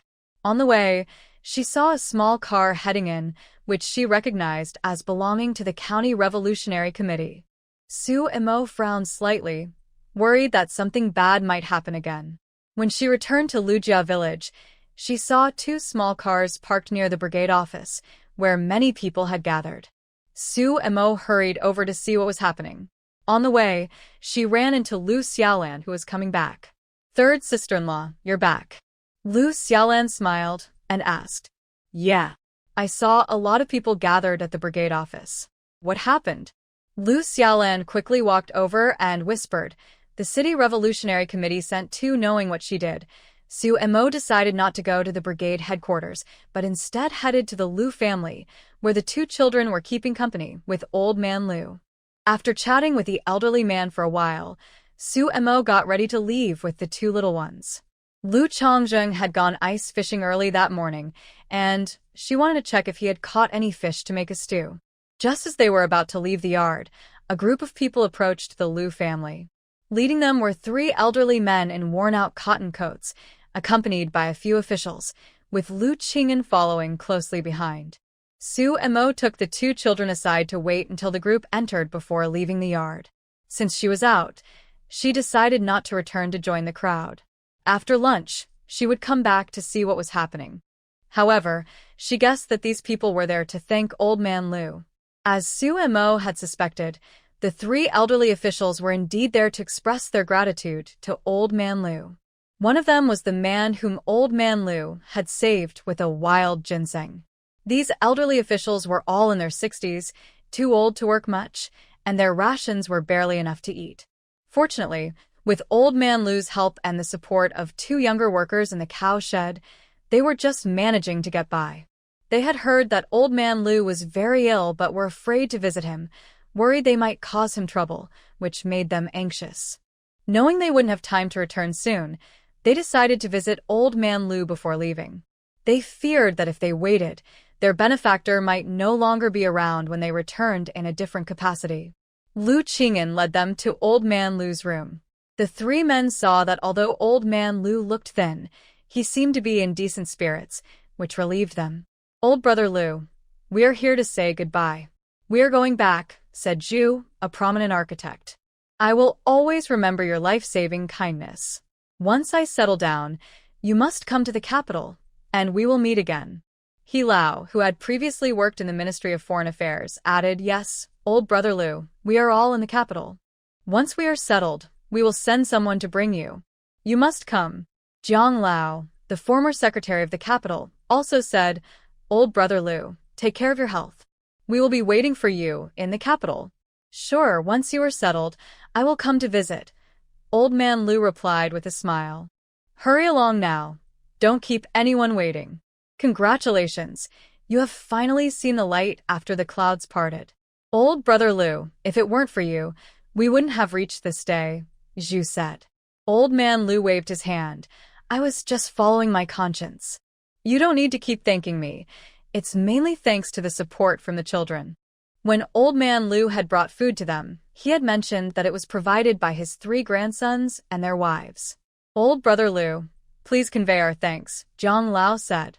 The three men thanked Lu Qing'an as well, who awkwardly acknowledged it. He truly didn't know his father had the courage to help these people. Lu Qing'an was quite rule-abiding, He wouldn't disturb those in the cow shed, but he wouldn't help them either. The three men had come to see Old Man Lu, and seeing that he was improving, they felt relieved and decided to leave. They wanted to return home quickly so they could repay the kindness when they were able. Old Brother Lu, take care. We are leaving now. Lu Qingyan hurriedly followed them out, seeing them off to the brigade headquarters as they got into their vehicle. After they left, Lu Baoguo wiped his forehead, which was not sweating, and said, "Thank goodness we didn't do anything to them, or we would be in big trouble." Lu Baoguo finally relaxed. Later, Secretary Geng arrived and only required them to participate in labor. However, Lu Qingyan and his father were clever. They acted discreetly, and now several people remembered their family. If their descendants could make it out, they would have many benefactors to help them. Moreover, he had heard that the two children from Lu Qingyan's third family had become close with a high-ranking military leader. What kind of luck was the Lu family having? Their ancestors must be smiling down on them. Lu Qingyan exchanged a few jokes with Lu Baoguo before hurriedly heading home. He needed to clarify things. Dad, when did you start helping them? Lu Qingyan asked in a low voice. Just in the last few years. Old Man Lu replied vaguely. In fact, he had started helping them occasionally the year after they came down. At that time, he was still healthy and able to work. Sometimes, when he returned from the fields, he saw those people with nothing to eat but wild vegetables and roots, which he couldn't bear. He would secretly give them some sweet potatoes and corn. At first, he didn't give much, but as he got to know them better, he gradually gave more. "Where did you get the food?" Lu Qingyan asked. "From the third family, and sometimes a little from home," Old Man Lu replied. No wonder there was still a lot of food left when the third family left. He thought it was taken home by his daughter-in-law. "Dad, next time you do something like this, you need to tell me. If anything happens, I can help cover it up. If it were another commune, would anyone dare to send food to the cowshed without being treated as an outsider?" Old Man Lu waved his hand. "I know what I'm doing. Don't worry." Lu Qingyan felt frustrated. Why was he always the one getting hurt? "Is there anything else?" If not, I'm going to cook, he said. Lu Qingyan waved his hand. "Go ahead." When Su Mo returned with the two children, Lu Chongzheng had almost finished cooking. He had braised fish in soy sauce, stir-fried some vegetables, steamed rice, and heated a few buns. Su Mo didn't expect Lu Chongzheng to actually catch a fish. It wasn't a wasted effort after all. During dinner, Su Mo told Lu Chongzheng about what had happened earlier. After discussing it, they both felt that something significant was about to happen. After dinner, Lu Chongzheng packed the soup he had made for Lu Boming and took it over. Once Lu Boming felt better, he stopped letting them cook and bring food over. Lu Chongzheng then took some special rice and flour he had gotten from the army to the Lu family, saying it was good for health, and asked Li Yue to cook for Lu Boming. Li Yue saw that the rice and flour were much better than what they grew themselves. They looked nourishing, so she made separate meals for Lu Boming. When Lu Boming saw Lu Chongzheng, he explained the identities of the three people. "I'm not sure if they have been reinstated, but just remember, try not to disturb them if you can help it." After returning, Lu Chongzheng told Su Mo about the situation and then took the two little ones to the west room for a nap. Since almost being caught doing a good deed a few days ago, Lu Chongzheng was determined to teach the children to sleep independently. Seeing that someone was taking care of the kids, Su Mo decided to take a nap herself. When she woke up, she planned to call Uncle Geng to ask about the situation. He had more connections in the political world. Not long after she fell asleep, she heard someone calling her from outside. It sounded like the voice of the grass girl. Su Mo quickly got up and went outside to see that it was indeed her. "Chunchao, what's wrong?" Su Mo hurriedly invited her in and made her a cup of warm sugar water. The girl looked like she had run over, panting and with slightly bluish lips. After drinking a couple of sips of hot water, she finally calmed down. "Auntie, Teacher Gu has left. He asked me to come and tell you. He's gone? Did a car take him away?" "Yes. He said he would write to you when he gets back." The girl's eyes were red. She had run so fast because she was chasing after the car, but despite using all her strength, she could only watch it get farther away until it disappeared. There weren't many people in the world who treated her well. Her brother was gone, Teacher Gu was gone, and Auntie would also leave in a few days.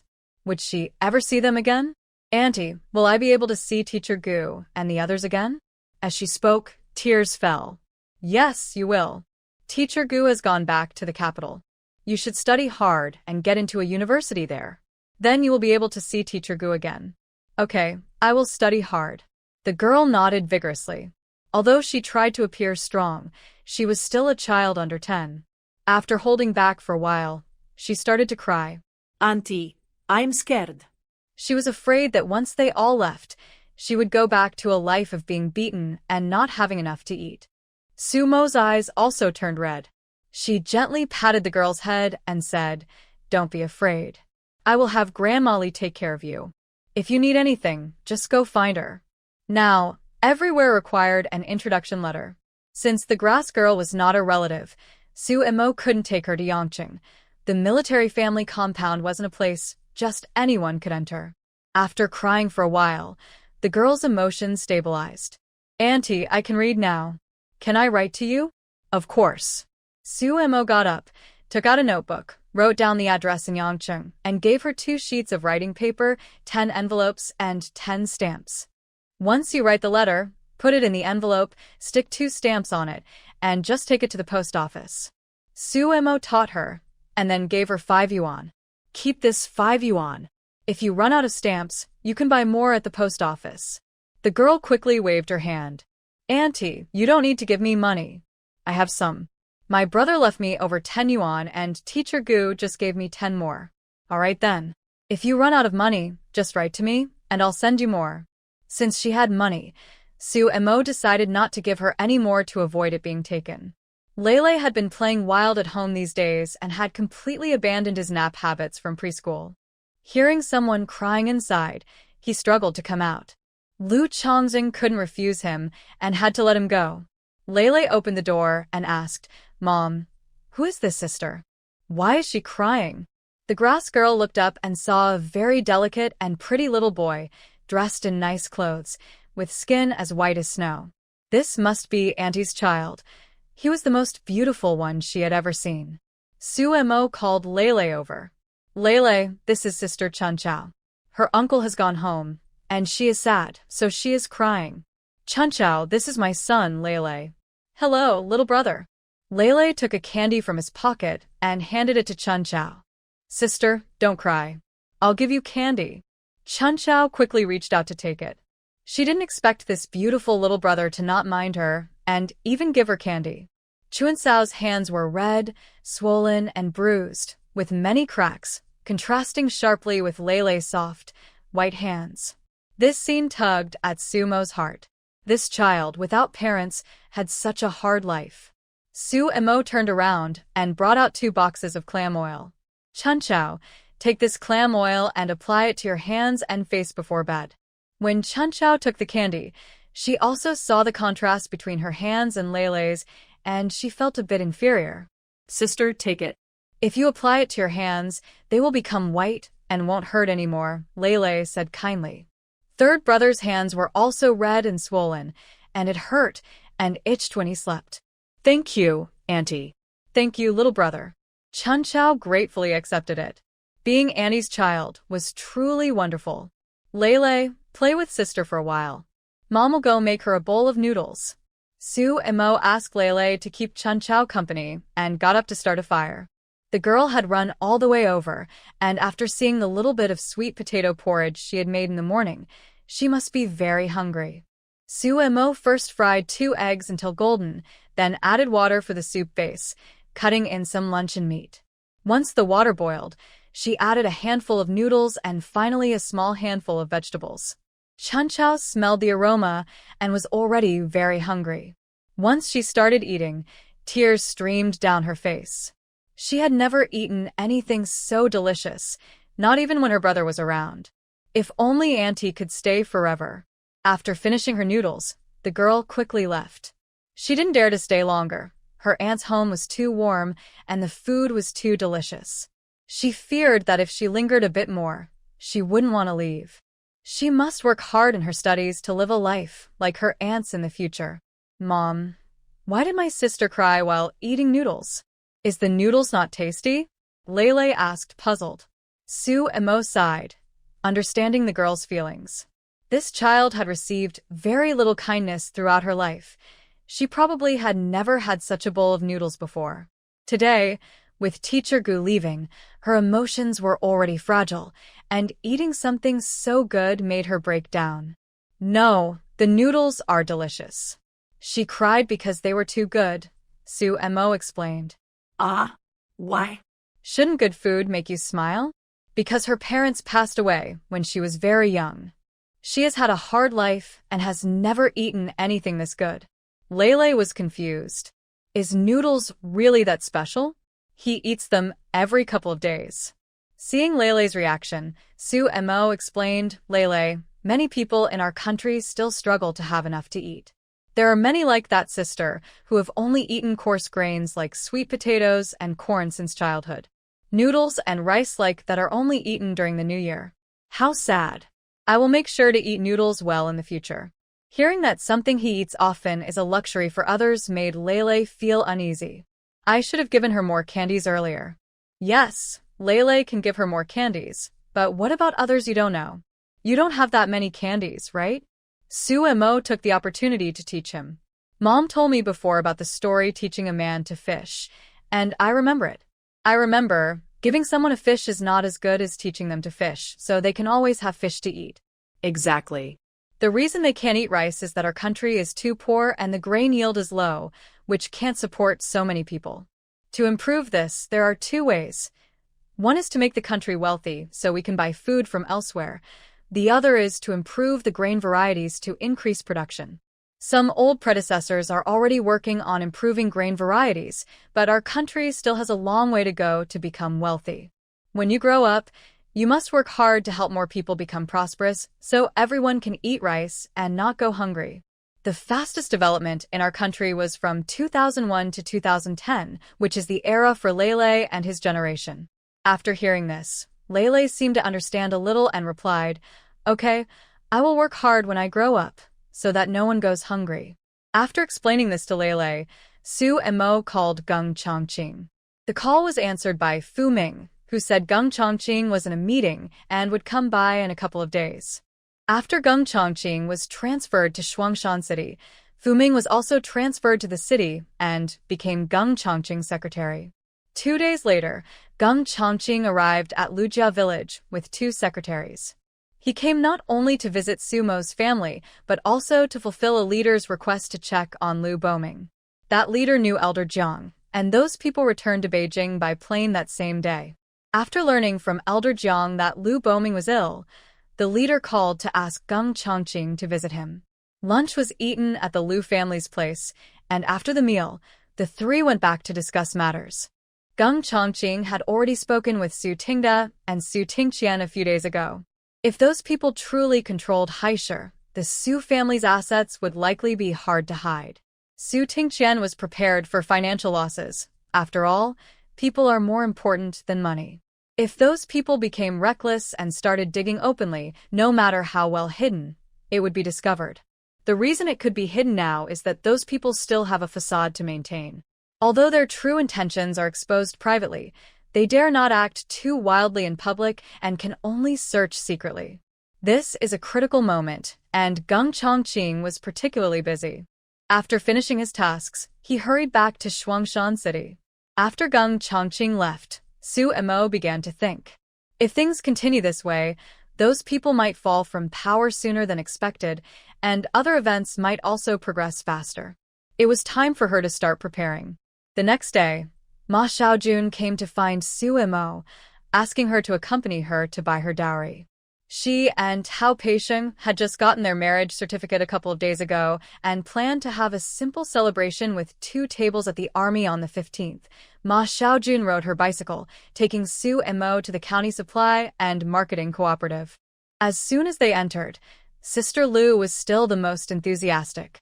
Seeing Sue Emo, she was very surprised. Sue girl, I haven't seen you in years. I thought you had gone back to the city. Sue Emo didn't expect Sister Lu to be so resilient. she hadn't been caught under Uncle Gung's watch and was still selling goods at the cooperative. It seemed she had some skills, so she smiled and said, "I went with the army, so I guess I did return to the city." "Wow, how lucky. Are you back to visit family? What do you want to buy today?" "My friend is getting married, and I'm here to help her prepare her dowry." "Oh, what do you need, sister?" "I'll make sure to introduce you to the best." Sister Lu immediately smiled widely, excited about the sales opportunity. Ma Xiaojun didn't understand much, so she followed Su Mo's example and bought things, spending over 50 yuan. Tao Peixing gave her 500 yuan as a bride price, and her family also sent her 200 yuan for her dowry. She had enough money now and wanted to make it a bit more presentable. After buying things at the cooperative, they went to the commune workshop to order a new quilt. "After you get married, will you live in the army?"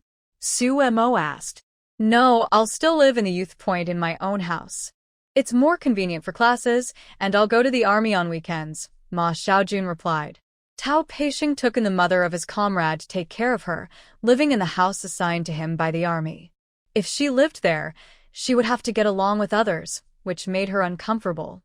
She always felt that the aunt seemed to have some hostility toward her, though she wasn't sure if she was overthinking it. However, her son had sacrificed himself to save Tao Peixing, so she felt she couldn't say much. Living at the youth point is also good. It gives you more time and saves you from traveling, Su Mo said.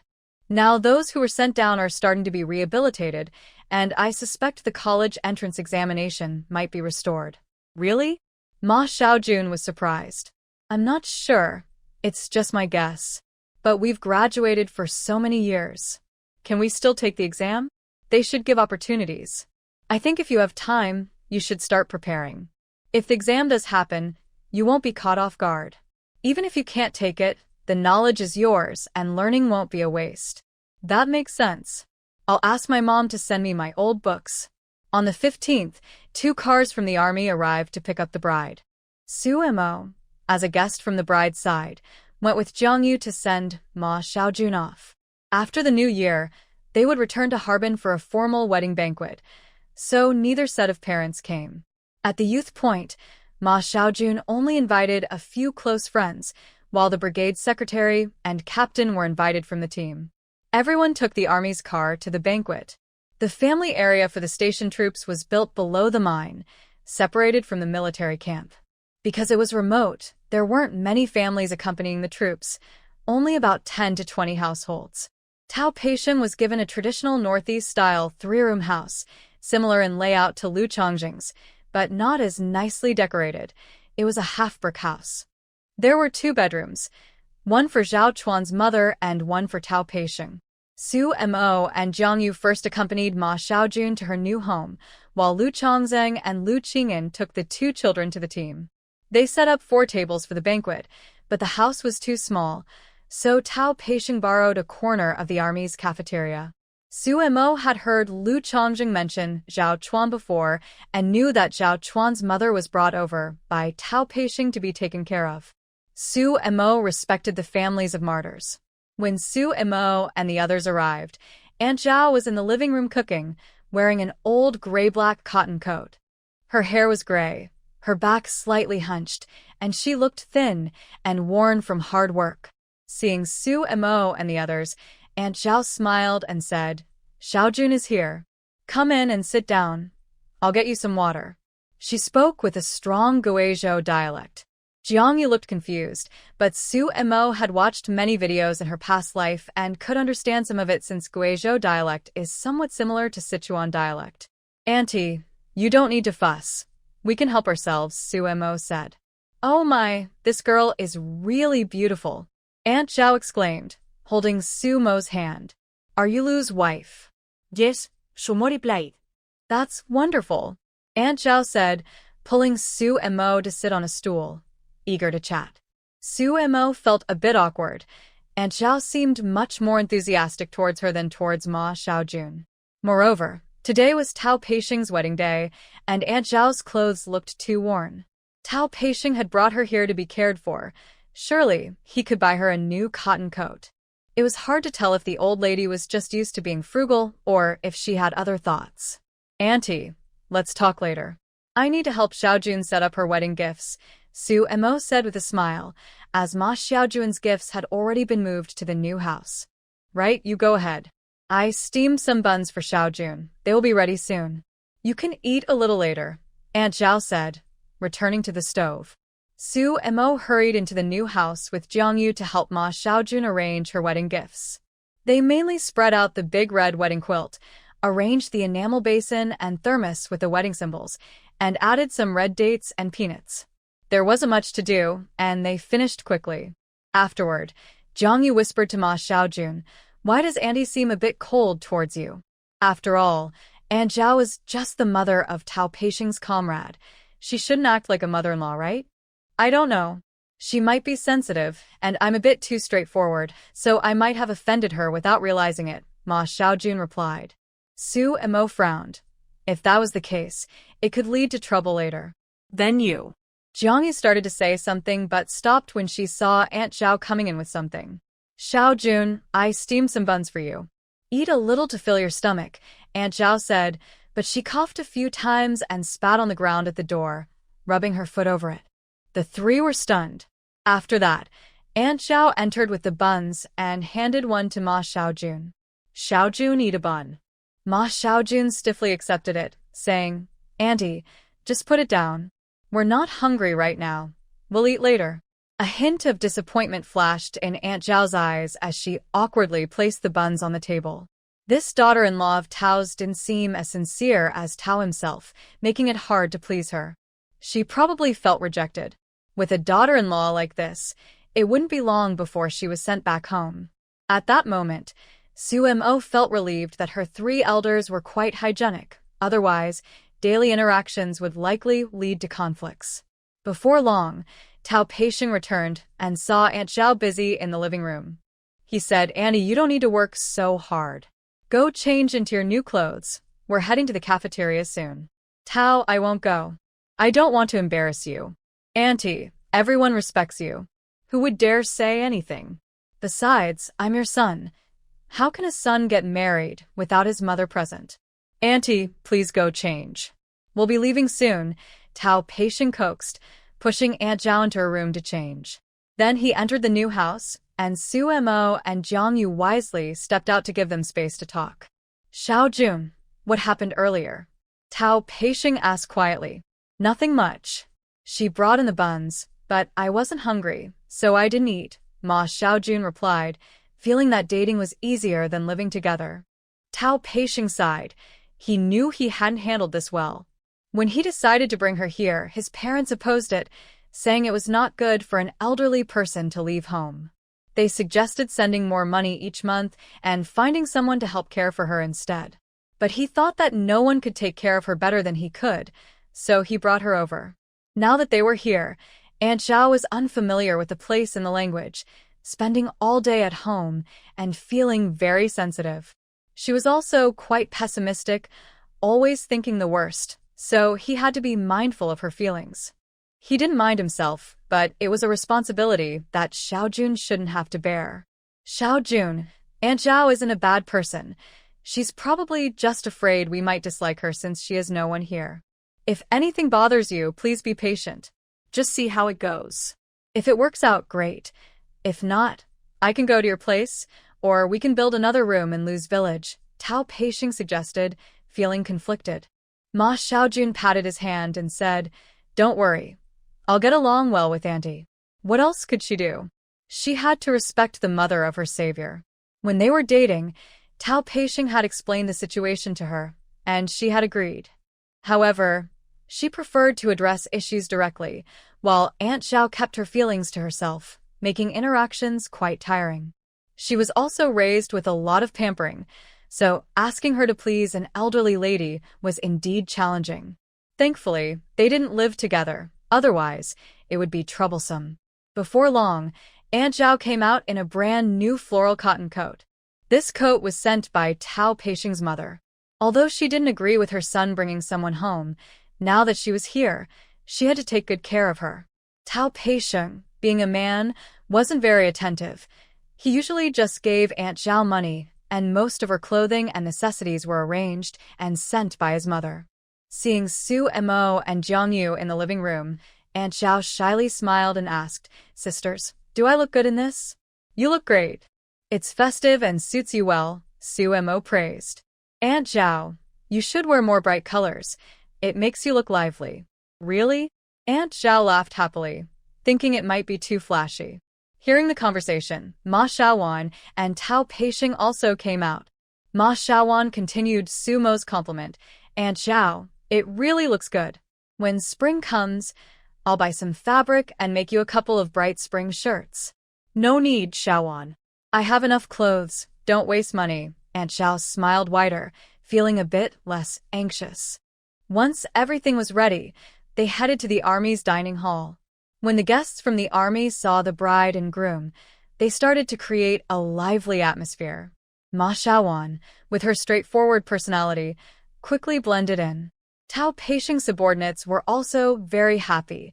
The new sister-in-law was easygoing, making it easier for their families to get along in the future. After some excitement, the kitchen staff announced that the food was ready. The menu was quite hearty, featuring 3 meat dishes and 2 vegetable dishes, including lamb, chicken with mushrooms, and braised ribs, all served in large metal bowls. The cooks did a great job, and everyone enjoyed the delicious food. After eating, they returned to the new house for a bit of fun before heading home, leaving the newlyweds some space. Tao Peixing arranged for the 2 cars that picked up guests from Lajiakan to take them back. Once the guests left, Ma Xiaowan began to open the gifts everyone had brought. The young people who came to the banquet each contributed $1, and Jiang Yu, being close to Ma Xiaowan, not only gave money but also gifted a pair of pillowcases. Su Mo gifted Ma Xiaowan a 4-piece bedding set. When Ma Xiaowan got married, she had given Su Mo a pair of pillowcases. Over the years, their relationship had grown even stronger, making it inappropriate to return pillowcases. Plus, since Ma Xiaowan was marrying Tao Peixing, Su Mo decided to give her a complete set. After Su Mo went to the Foreign Trade Center, she communicated with textile and garment factories in Yangcheng, designing some bedding sets based on foreign demand. They had already started showcasing them at the Spring Trade Fair this year and received several orders. Su Mo had bought this bedding set through connections, initially for her own use, but since Ma Xiaowan was getting married, she decided to gift it. In this era, it was a very impressive gift. Ma Xiaowan loved the bedding set, realizing that items from big cities were indeed different. Seeing her excitement, Tao Peixing said, "Xiaowan, if you like it, I can ask old Lu's wife to buy another set for you to alternate with." This is an export item, and Su Mo had to pull many strings to get it. "It's not easy, so don't trouble anyone," Ma Xiaowan replied with a glance. "Besides, I already bought my own sheets and quilt covers. There's no need to spend more." Saying this, Ma Xiaowan put the items away, planning to take them to her in-law's new house when she went to Harbin. After the wedding banquet, Su Mo and the others prepared to return to Yangcheng. After half a month of ginseng soup, Uncle Lu's health had improved significantly. As long as he continued to eat nourishing food, he should be fine. Su Mo also harvested a few baskets of rice for Lu Changzheng to take to the processing plant, leaving it for Uncle Lu to regain his strength. The army had special supplies, and everyone thought Lu Changzheng had used connections to get them for the old man. As they prepared to leave, Li Yue felt sad again, sighing with the 2 little ones. They didn't know when they would see each other again. 2 days before leaving, Su Mo specially picked up Kaoyatu from school and took her home to make a delicious meal. Lele even gave his candy to Kaoyatu, telling her to eat one whenever she felt sad, so she wouldn't feel so bad. This moved Kaoyatu to tears. After dinner, Su Mo and Lu Changzheng drove Kaoyatu back and then went to find Captain Li to ask him to look after her. Captain Li was surprised that Su Mo had gone with the army and still cared for Kaoyatu, assuring her not to worry. He also didn't expect that this unfortunate girl would have such good fortune. On the 20th, the Lu family got up early, boiling eggs and making pancakes. When the car sent by Tao Peixing arrived, the whole family brought large and small bags to help them board. As the car was about to leave, Li Yue wiped her tears and told Su Mo, "Xiao Mo, don't forget what your mother asked you to do." Don't worry, Mom. I'll take care of it. After the car left, Lu Xiaolan, with red eyes, asked Su Mo, sister-in-law, "What did Mom ask you to do?" "To help you find a partner." Lu Xiaolan. The group first took a train from Shuangshan City to Harbin, then transferred to Beijing, where they bought plane tickets and finally returned to Yangqing on the afternoon of the 24th. After taking a month off, Sumo had a lot of work piled up. She rested for a morning and returned to the center for work the next afternoon. Now was a crucial time. Geng Chongqing wouldn't remind her without reason. The opportunity to study abroad must have come from some news he heard. Days flew by, and soon it was 1975. As we entered 1975, the atmosphere grew increasingly tense. In this serious environment, the work at the Foreign Trade Center became much quieter. The spring fair aimed for stability, inviting mostly foreign merchants they had worked with before, with only a few new additions. The turmoil at the top had little impact on ordinary people, and soon it was time for the Spring Festival, when families began to celebrate. This year, Lu Chongzheng was present, and Su Tingqian was very happy that the family could finally spend a reunion year together. During the New Year's Eve dinner, Lu Chongzheng invited Commander Su to join them in celebrating the new year. After 3 days of holiday, Lu Chongzheng borrowed a car, and the family explored the area around Yangqing. Su Mo discovered that nearby communes had started small markets, organized by the government, allowing members to trade freely. No wonder Guangdong province became a pioneer in reform and opening up. Their keen awareness of changes was a sign of its development. In early March, a thunderous roar marked the beginning of change. The troublemakers who had caused chaos for nearly a decade were arrested, ending their corrupt political careers. When Su Mo saw the newspaper, she could hardly believe it. This happened a year and a half earlier than expected. Yi Wenbin called Su Mo into his office and, seeing her expression, asked with a smile, "What's wrong?" I can't believe it. "Yes. Those people have caused so much trouble for years, and they fell so easily. It feels, how should I put it, too easy," she replied, recalling the bloody events that had accompanied similar downfalls in history. Yi Wenbin scoffed. They were just petty people who had been arrogant for too long. "Will there be a backlash?" "Definitely. It will take some time to clean up, so we can't let our guard down," Yi Wenbin said. "You've done a great job on this. What reward do you want?" "I can apply for it. Can I save it for later?" She didn't have anything in mind right now, and preferred to wait for privileges after the reforms.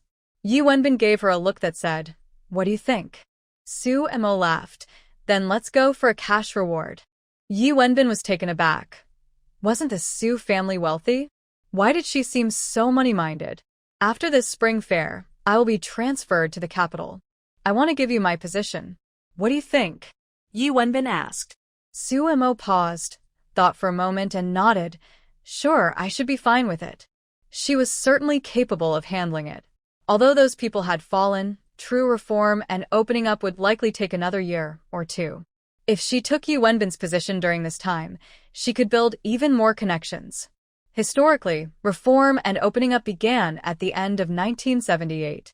In November 1978, Shaojiang village in Anhui province implemented the household contract responsibility system, marking the start of internal reforms. In July 1979, the state officially approved special policies and flexible measures for Guangdong and Fujian provinces in foreign economic activities.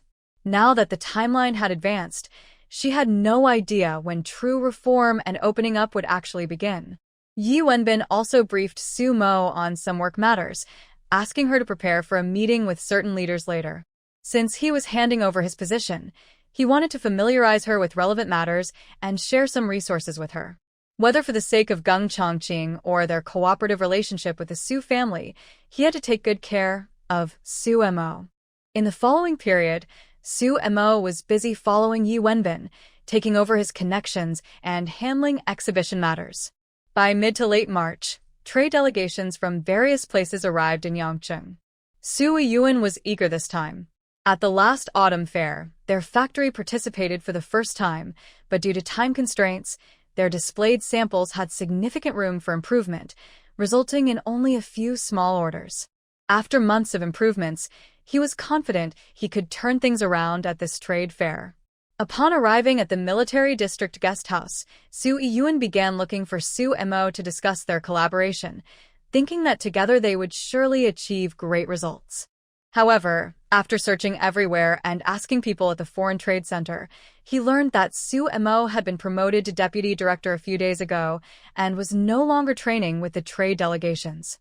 To ensure Su Mo could take over his position smoothly, Yu Wenbin had applied for her promotion to deputy director a few days earlier.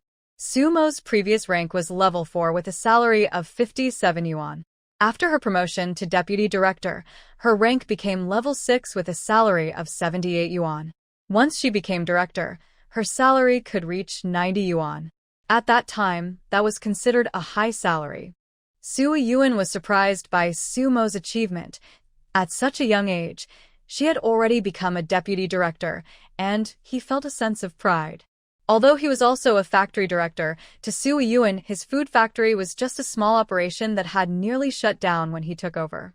The value of his position as a director couldn't compare to Su Mo's as a deputy director.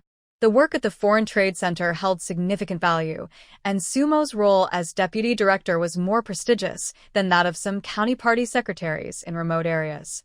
After all, she would occasionally face higher-level leaders, akin to being a close minister to the emperor. Once the spring fair began, Su Mo no longer joined the trading group, but followed Yi Wenbin to communicate with heads of chambers of commerce from various countries and regions, further understanding the important role the trade fair played in China's foreign trade. In 1974, China's total foreign trade reached $14.57 billion, nearly $4 billion more than the $10.976 billion in 1973. At that time, the exchange rate was about $1 to 1 renminbi and 90 cents, equivalent to generating nearly 28 billion renminbi in revenue, making a significant contribution when the average salary was only around 20 to 30 renminbi. Most foreign trade business, aside from transactions made on the day of the fair and direct orders from foreign merchants to factories, were negotiated directly by the leadership with heads of foreign chambers of commerce. What Su Mo was learning from Yi Wenbin was precisely this part.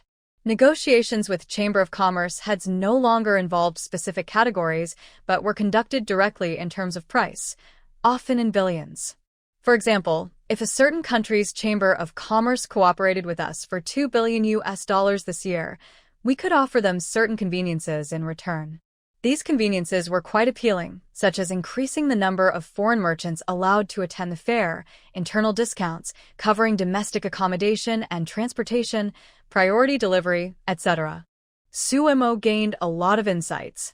Negotiations with these leaders naturally took place not at the exhibition hall, but in the conference rooms of their hotels. Yi Wenbin was keen on mentoring Su Mo, and he introduced her to the presidents of nearly every chamber of commerce. After a busy half-month of visits, Su Mo managed to secure a considerable amount in deals. Looking at the results, Yi Wenbin sighed in relief and said to Su Mo, "With these results, you can be promoted to director. Others won't have much to say.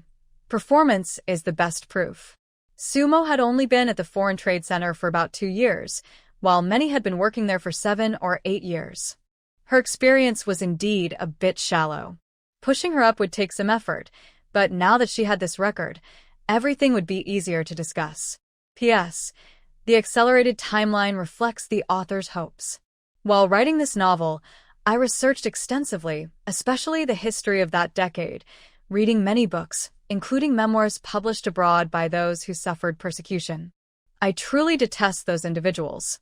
I can only say that some matters must be viewed dialectically, but some people are not worth forgiving.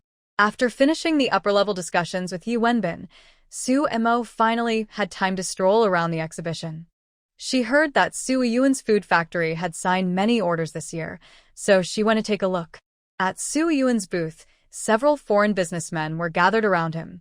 Su Yun was struggling to communicate with them in broken English, using gestures to help.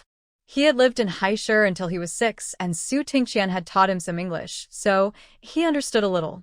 After the last autumn fair, he asked Su Mo to get him a book on everyday phrases from the Foreign Trade Center, which he took home to study. With some gestures, he managed to communicate a bit with the foreign businessman.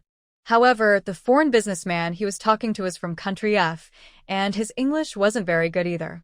The two of them were struggling to understand each other, making Sui Yuen sweat with anxiety. Noticing Su Mo approaching, Sui Yuen sighed in relief and waved for her to come help. With Sumo's assistance, communication became much easier. The foreign businessman liked the taste of the scallion pancakes, but thought the packaging was unattractive. He wanted to know if Sui Yuen could change the packaging for his order and mentioned he could provide a design. Su Mo quickly understood that the businessman wasn't just complaining about the packaging. He actually wanted to rebrand the scallion pancakes as his own product. She explained this to Sui Yuen, who thought for a moment and agreed. He knew the importance of branding, but the scallion pancake itself didn't require much technology. He had just used some clever methods to make theirs crispier and more fragrant than others. Moreover, their factory was short on funds and needed money to get things moving. As long as it didn't harm national interests, he was willing to do it. Su Mo didn't stop him, knowing that it wasn't yet time for China to focus on branding. The businessman was very pleased with their agreement. He took out design sketches and samples from his bag, stating he wanted to sign a $300,000 order, but the quality must match the samples he had tasted. Sui Yuen was thrilled. This was the largest order they had signed at the exhibition. He smiled widely and assured the businessman that they would produce strictly according to the sample quality. After signing the contract and sending the businessman off, Su Mo finally opened a package of samples Sui Yuen had given her. They were indeed delicious, with a texture similar to modern soda crackers and a rich scallion flavor. How is it? Not bad. Su Mo gave a thumbs up. Given the current technology, making something like this was impressive. Of course. I have some talent for food, Sui Yuen said proudly. By the way, can this texture be maintained? The packaging needs to be good. If it gets damp, it might lose its crispness, Su Mo reminded him. After all, they had signed a contract, and if the texture changed, the businessman could return the goods. Don't worry, I'll supervise it personally. Shu Yuan replied. This was their factory's first step, and it had to go smoothly. As the siblings chatted, they suddenly heard someone call out, "Kira." Su Mo turned to see Su Jing, which surprised her. "Louis, what are you doing here?" Su Jing had only come during the autumn fair before. He smiled and said, "Last time, we couldn't finalize a deal. I'm in Port City for some business, so I thought I'd come by. I just arrived the day before. I heard you got promoted. Congratulations, Kira." "Thank you. I also appreciate the book you gave me last time. It really helped me. Anytime, I'm glad I helped." Su Jing smiled, clearly pleased. "By the way, this is my second brother, Sui Yuen." Su Mo introduced him. Su Jing paused, then looked Sui Yuen over. He was quite handsome, but Su Jing wondered about his abilities. "Hello, Su brother." Su Jing extended his hand to Sui Yuen. "Hello." Sui Yuen shook his hand casually. He had a strong impression of Su Tingbang's troublesome behavior and didn't have a good feeling about their family. "Do you also work at the Foreign Trade Center?" Su Jing asked. "No, I'm here for the exhibition. My second brother is the factory manager of a food factory.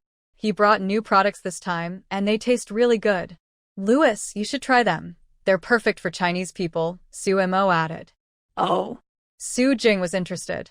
Under Su Mo's invitation, he tried several varieties and placed orders for two of them worth several thousand. "Su brother, I'm buying a batch to try. If they sell well, I'll place more orders with you."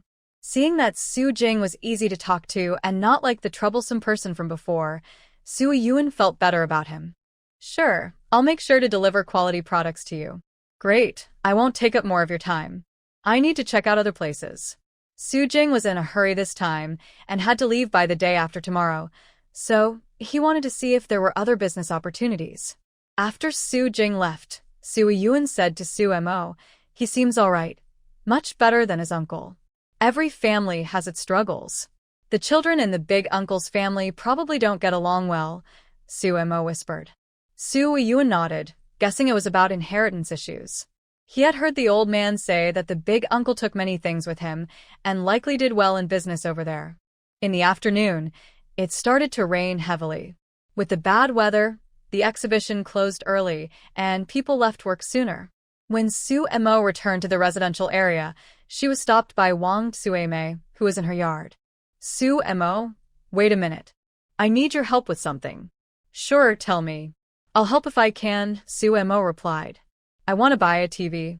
After your exhibition is over, can you help me ask around? Zum Montag war surprised. Wang Tsueme was usually very frugal, so she didn't expect her to want to buy a TV. Thinking about how they had been watching TV less and less, Su Mo realized that it was probably because Zheng Guosheng didn't allow them to come over, and the kids wanted to watch.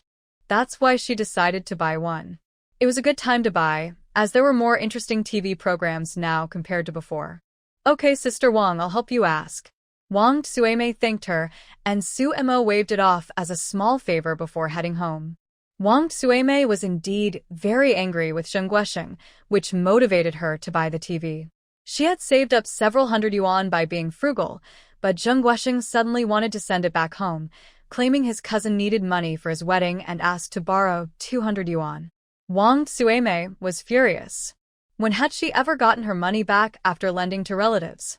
She didn't want to be a fool. Since the kids were clamoring to watch TV, she thought it was better to spend the money on a TV than let Zheng Guosheng keep thinking about it. No money, no borrowing. The next day, Su Mo went to ask several radio factories from other places if they had any televisions for sale. This year, with more radio and TV programs, there was a surge in demand for radios and televisions in the city. In department stores, radios and TVs were often out of stock, and when they arrived, they would be sold out within a day. There was no need to check the radio factories in Guangdong province and nearby areas, as they would definitely sell their stock locally, which was already in short supply. In the end, the director of the Haisher radio factory approached Su Mo, saying they had some available for sale. Recently, Haisher had been very chaotic. He had family and dependents there, so he had no choice but to comply. Now that those people had fallen, many had already been arrested before he came to the exhibition. He was unsure if he would be seen as an accomplice. However, he assured her that although he complied, he had never done anything against his conscience. Su Mo, being so young and already a deputy director, must have both ability and connections.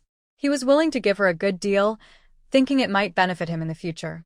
After asking about the price and specifications, when Wang Tsueme came over to watch TV that evening, Su Mo shared the details with her and asked which model she wanted.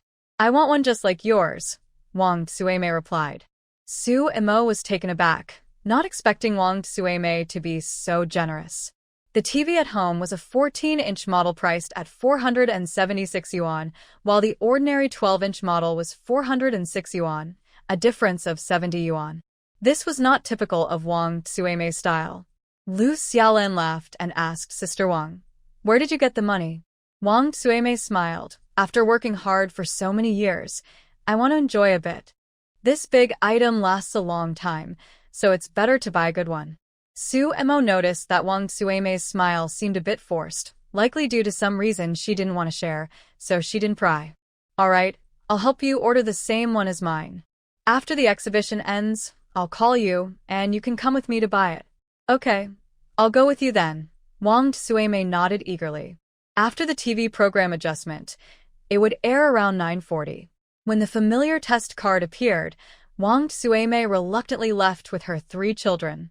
The next day, Su Mo left early to go to the school and asked her parents if they wanted a television.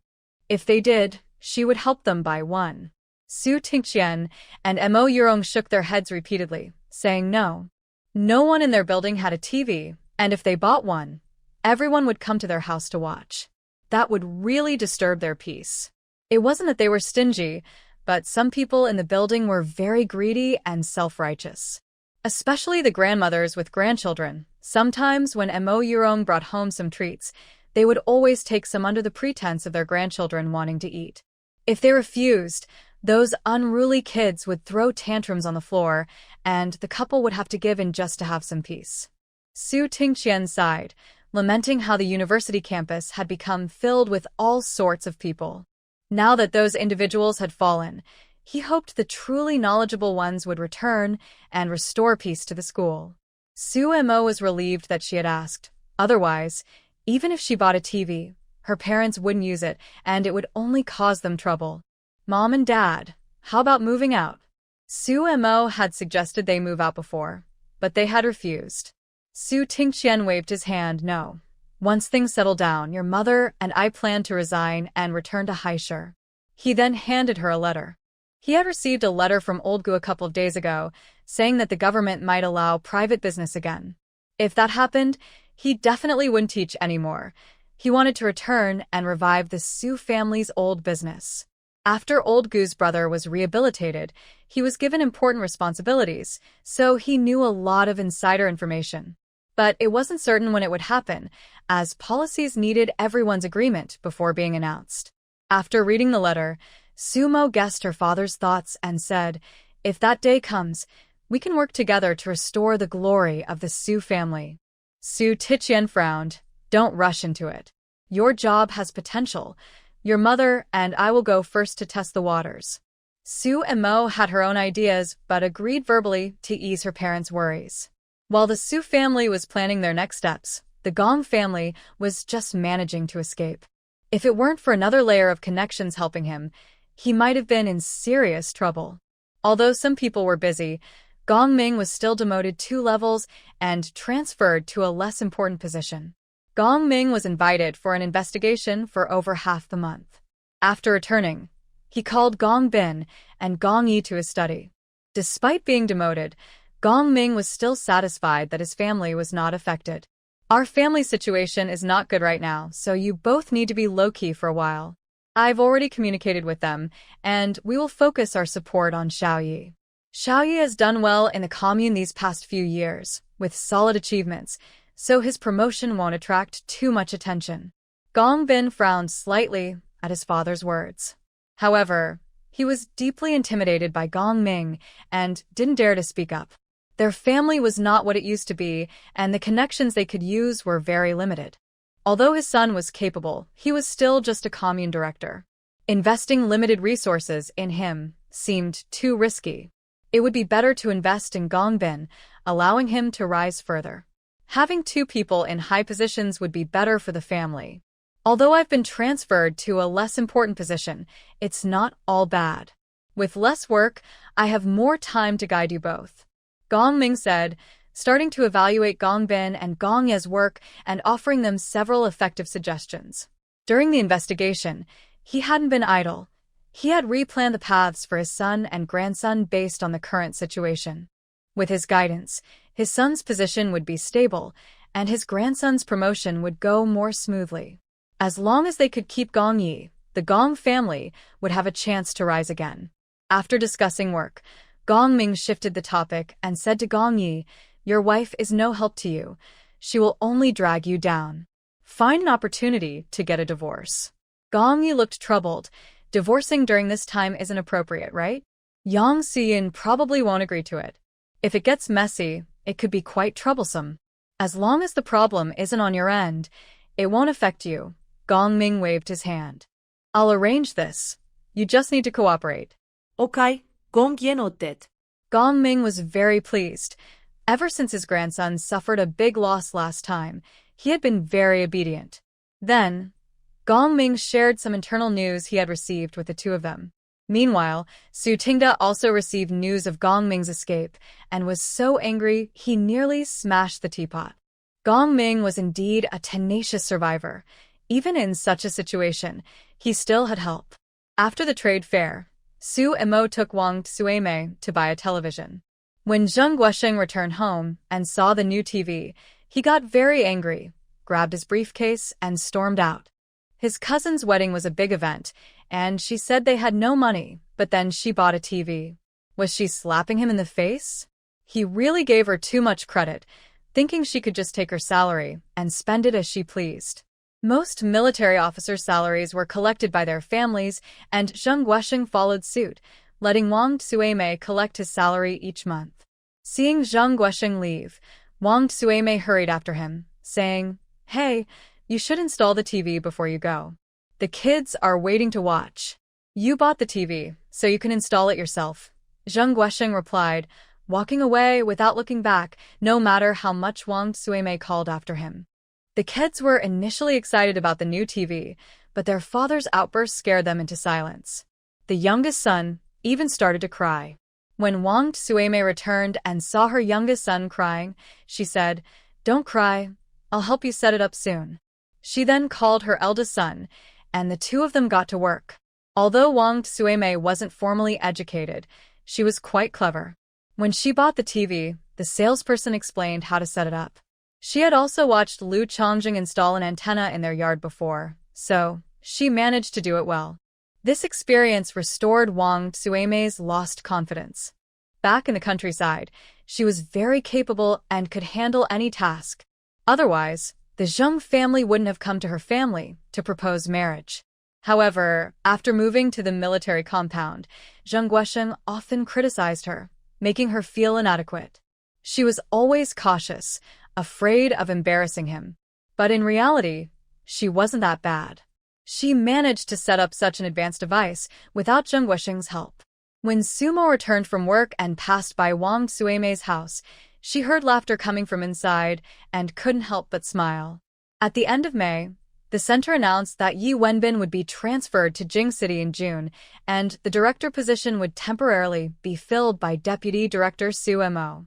This temporary arrangement usually lasted a few months, and as long as there were no major mistakes, she would likely drop the deputy title. Lu Chongjing had been transferred to the Yangcheng Military District for over 2 years. Due to his outstanding performance, he was promoted, and his salary increased from 141 yuan to 159 yuan. Su Mo discovered this when she went to collect Lu Chongjing's salary and noticed the increase. She asked and learned he had been promoted. He was actually due for a promotion last year, but at that time, Commander Su had just recognized 2 young ones as his godchildren, so to avoid any appearance of favoritism, Lu Chongjing's promotion was delayed for over 6 months. In March, Lu Chongjing went to train for a Special Forces selection in another location.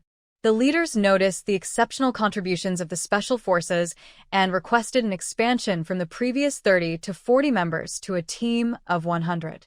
This put a lot of pressure on Lu Chongjing.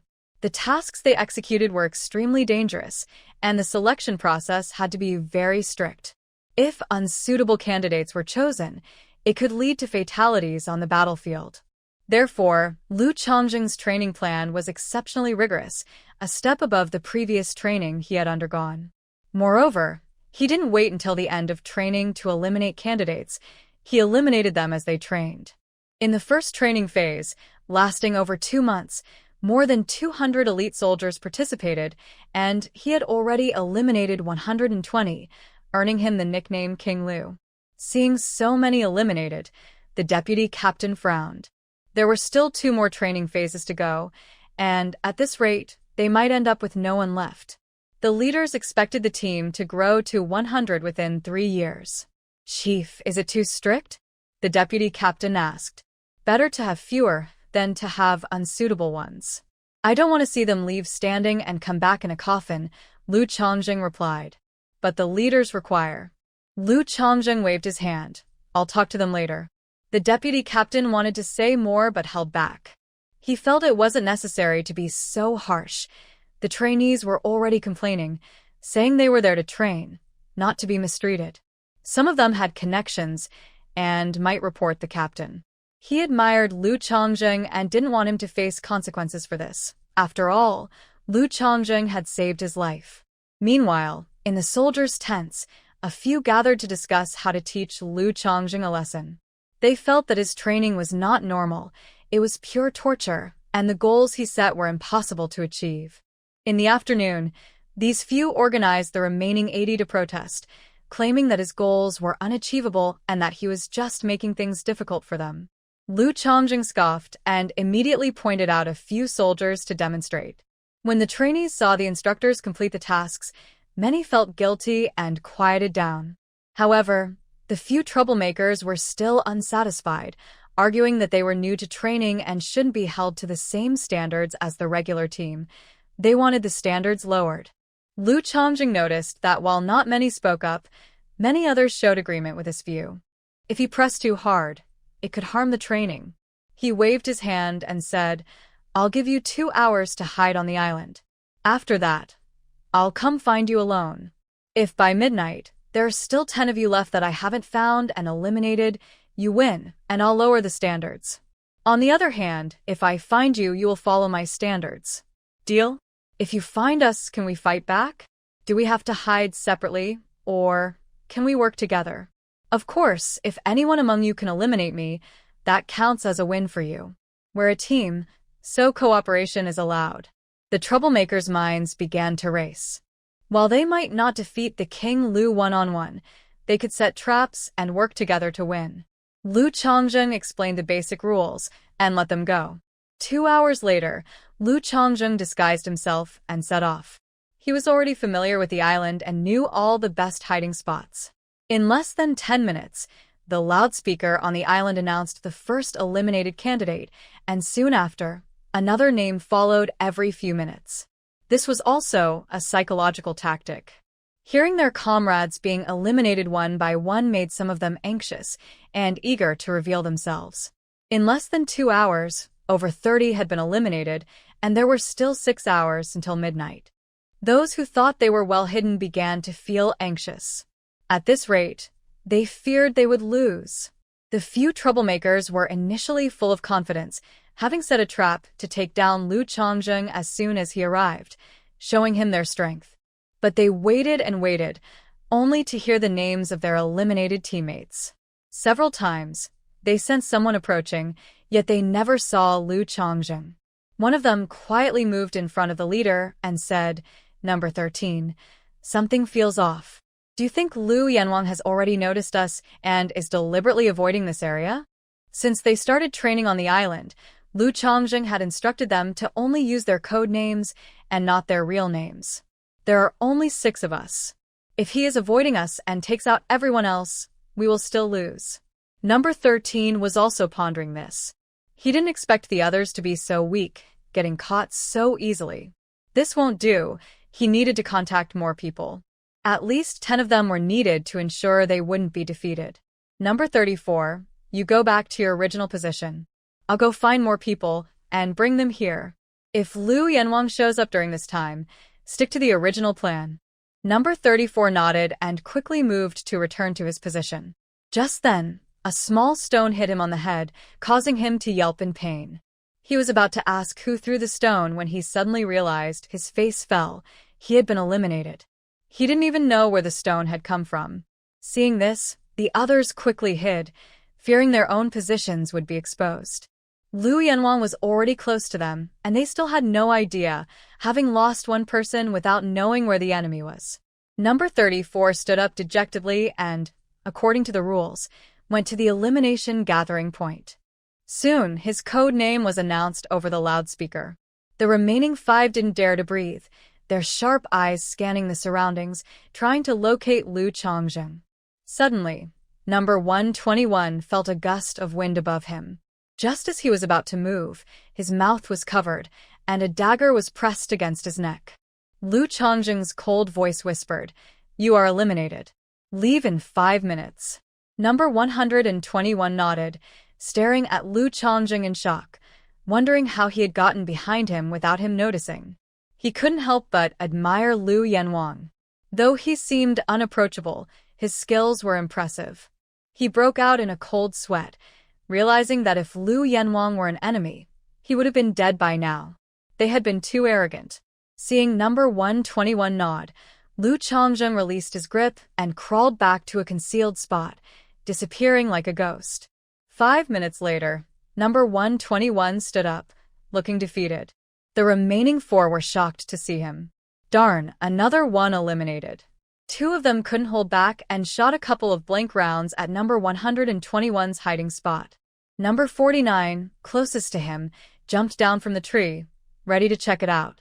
However, as soon as he jumped down, he was hit by a blank round, making him curse, "Darn it, aim properly." The 2 who fired wanted to argue but held back, fearing they would expose their positions. The bullet that hit number 49 wasn't from them. Thus, Number 49 had to leave in frustration alongside number 121. At this point, number 13 was already sweating. Half of their team had been eliminated, and they still had no idea where Lu Chongjing was. Number 13 had always excelled in training and was confident in his abilities. But now, he realized the gap between them. At his current level, if he ventured deep into enemy territory, he would likely be caught in no time. Suddenly, he heard movement in a nearby tree. He quickly looked up, and just as he peeked out, a small stone hit him on the head. Number 13 choked on his breath, feeling defeated. After a moment of frustration, he pounded the ground several times before finally getting up and leaving, feeling utterly dejected. The remaining two saw that number 13 had also been eliminated and dared not move, hiding tightly in their spots. They no longer had the ambition to take down Lu Chongjing. They just wanted to stay hidden and avoid being found. After a few minutes, the last two were also eliminated by Lu Chongjing's stealthy tactics. The remaining group was shocked to hear that the troublemaker team had been completely wiped out, making them even more cautious. Though they were worried, it was already past 7, and night had fallen. Visibility was poor, so as long as they stayed hidden and still, it would be hard for Lu Yanwang to find them. With over 30 of them left, they just needed to hold on to win. However, even at night, the frequency of elimination announcements was just as high as during the day. By 9 o'clock, all 69 people hiding on land had been found by Lu Chongjing. He only needed to find 2 more to win the competition. The vice-captain chuckled at the dejected rookies squatting in the circle. They had given their captain the nickname King of the Night. He was especially suited for jungle combat at night. It was remarkable how he could spot targets accurately despite the darkness. Lu Chongjing had always had excellent vision, and since Su Mo joined the team, he often ate food infused with special energy, improving his physical abilities even more. He was already stronger than others, and now he was even better. After clearing the island, Lu Chongjing went into the water to catch the hidden rookies. Although the weather wasn't cold, it was still tough to stay submerged for so long. By 11 o'clock, all 80 rookies had been eliminated. After changing clothes, Lu Chongjing looked at the rookies in the circle and asked, "Are you convinced?" Yes, their voices were initially weak. "Are you convinced?" Lu Chongjing asked again. Yes. This time, their voices were unified. Do you still think your training is excessive? With your level, you'd just be giving the enemy easy targets on the battlefield. Lu Chongjing scolded, then began to point out the mistakes they made during this period. The group was too intimidated to lift their heads, realizing that not only was Lu Yanwang powerful, but he could also pinpoint their errors and offer advice. Their admiration for him grew. This time they were truly convinced. Before they knew it, it was early June again, time for the troops to receive their salaries. Su Mo was preparing to go to the logistics department to collect Lu Chongjing's salary when she ran into Wang Suimei, who was also heading there. They decided to go together. Once they arrived, Su Mo collected her salary first. Seeing how high Lu Chongjing's salary was, Wang Suimei felt a bit envious. Her husband, Old Zheng, only earned 127 yuan, while Captain Lu, so young, earned 159 yuan. What's more, he was handsome and treated his wife and kids well at home. He never scolded them and even helped with chores. Su Mo had seen him wash clothes several times. Truly, comparisons can be disheartening. After Su Mo finished, Wang Suimei prepared to collect her salary, only to be told that Zheng Guosheng had already advanced 2 months' salary, meaning she would need to come for the next 2 months. Wang Suimei froze in shock. She couldn't believe old Zheng had taken an advance to lend money to his cousin. Had he thought about their family? With his salary advanced, how would they live for the next 2 months? They needed money for food, coal, water, and electricity. It might be that something urgent came up, and they forgot to tell you, Su Mo said, trying to ease the embarrassment for Wang Xiaomei, who looked uncomfortable. Wang Suimei smiled and slapped her forehead. Look at my memory. Old Zheng mentioned it a few days ago, but I was too busy watching TV and forgot. After leaving the logistics office, Wang Suimei awkwardly said to Su Mo, I'm sorry for making you witness this. Suemo waved her hand. Every family has its own struggles. On the way home, Wang Sueme seemed to have held back for too long and began to vent to Suemo. I know what he spent the money on. He lent it to his cousin to build a house and get married. Do you know why I bought a TV? Because he wanted to borrow 200 yuan from me for his cousin, and I refused, so I used the money to buy a TV instead. I thought if I had no money, he wouldn't borrow it, but he even wanted to borrow from his salary. I've been with the army for 7 or 8 years, and his relatives often write asking for money. This 130, that 150. This time they asked for 200 right away. Over the years, I've lent out about 700 or 800 yuan, and no one has ever paid me back.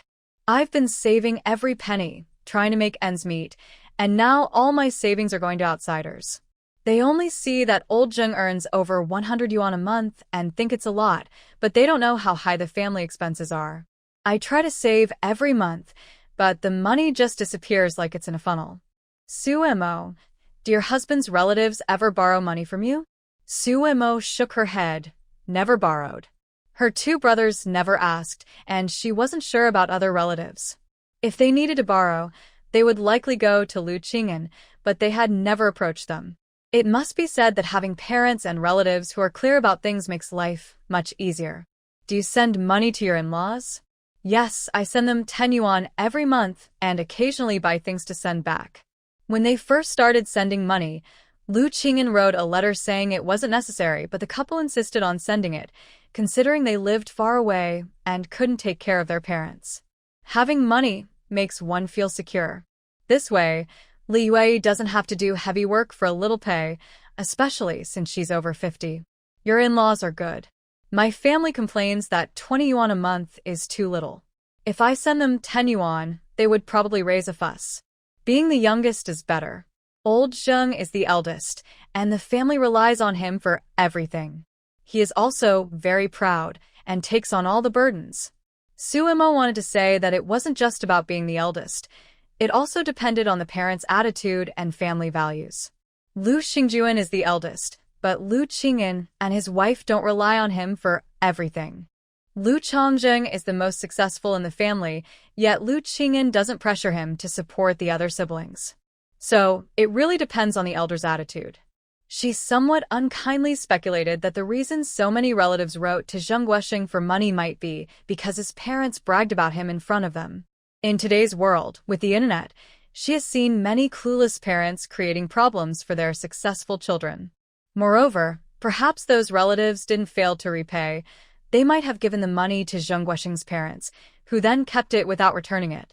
It's also possible that the old couple enjoyed the glory of being supported and waved their hands, forgiving the debts. Otherwise, if so much money was lent out, at least one family would have paid it back. Not everyone can be irresponsible. However, Suemo kept her thoughts to herself to avoid pricking Wang Sueme's feelings further. When they got home, Wang Sueme finally broke down and started to cry. After wiping her tears, she went to her hiding spot, took out her money and counted. There was still 123 yuan left. For the past 2 months, not sending money home or giving old Zheng pocket money was manageable. Seeing it was getting late, Wang Sueme began to cook.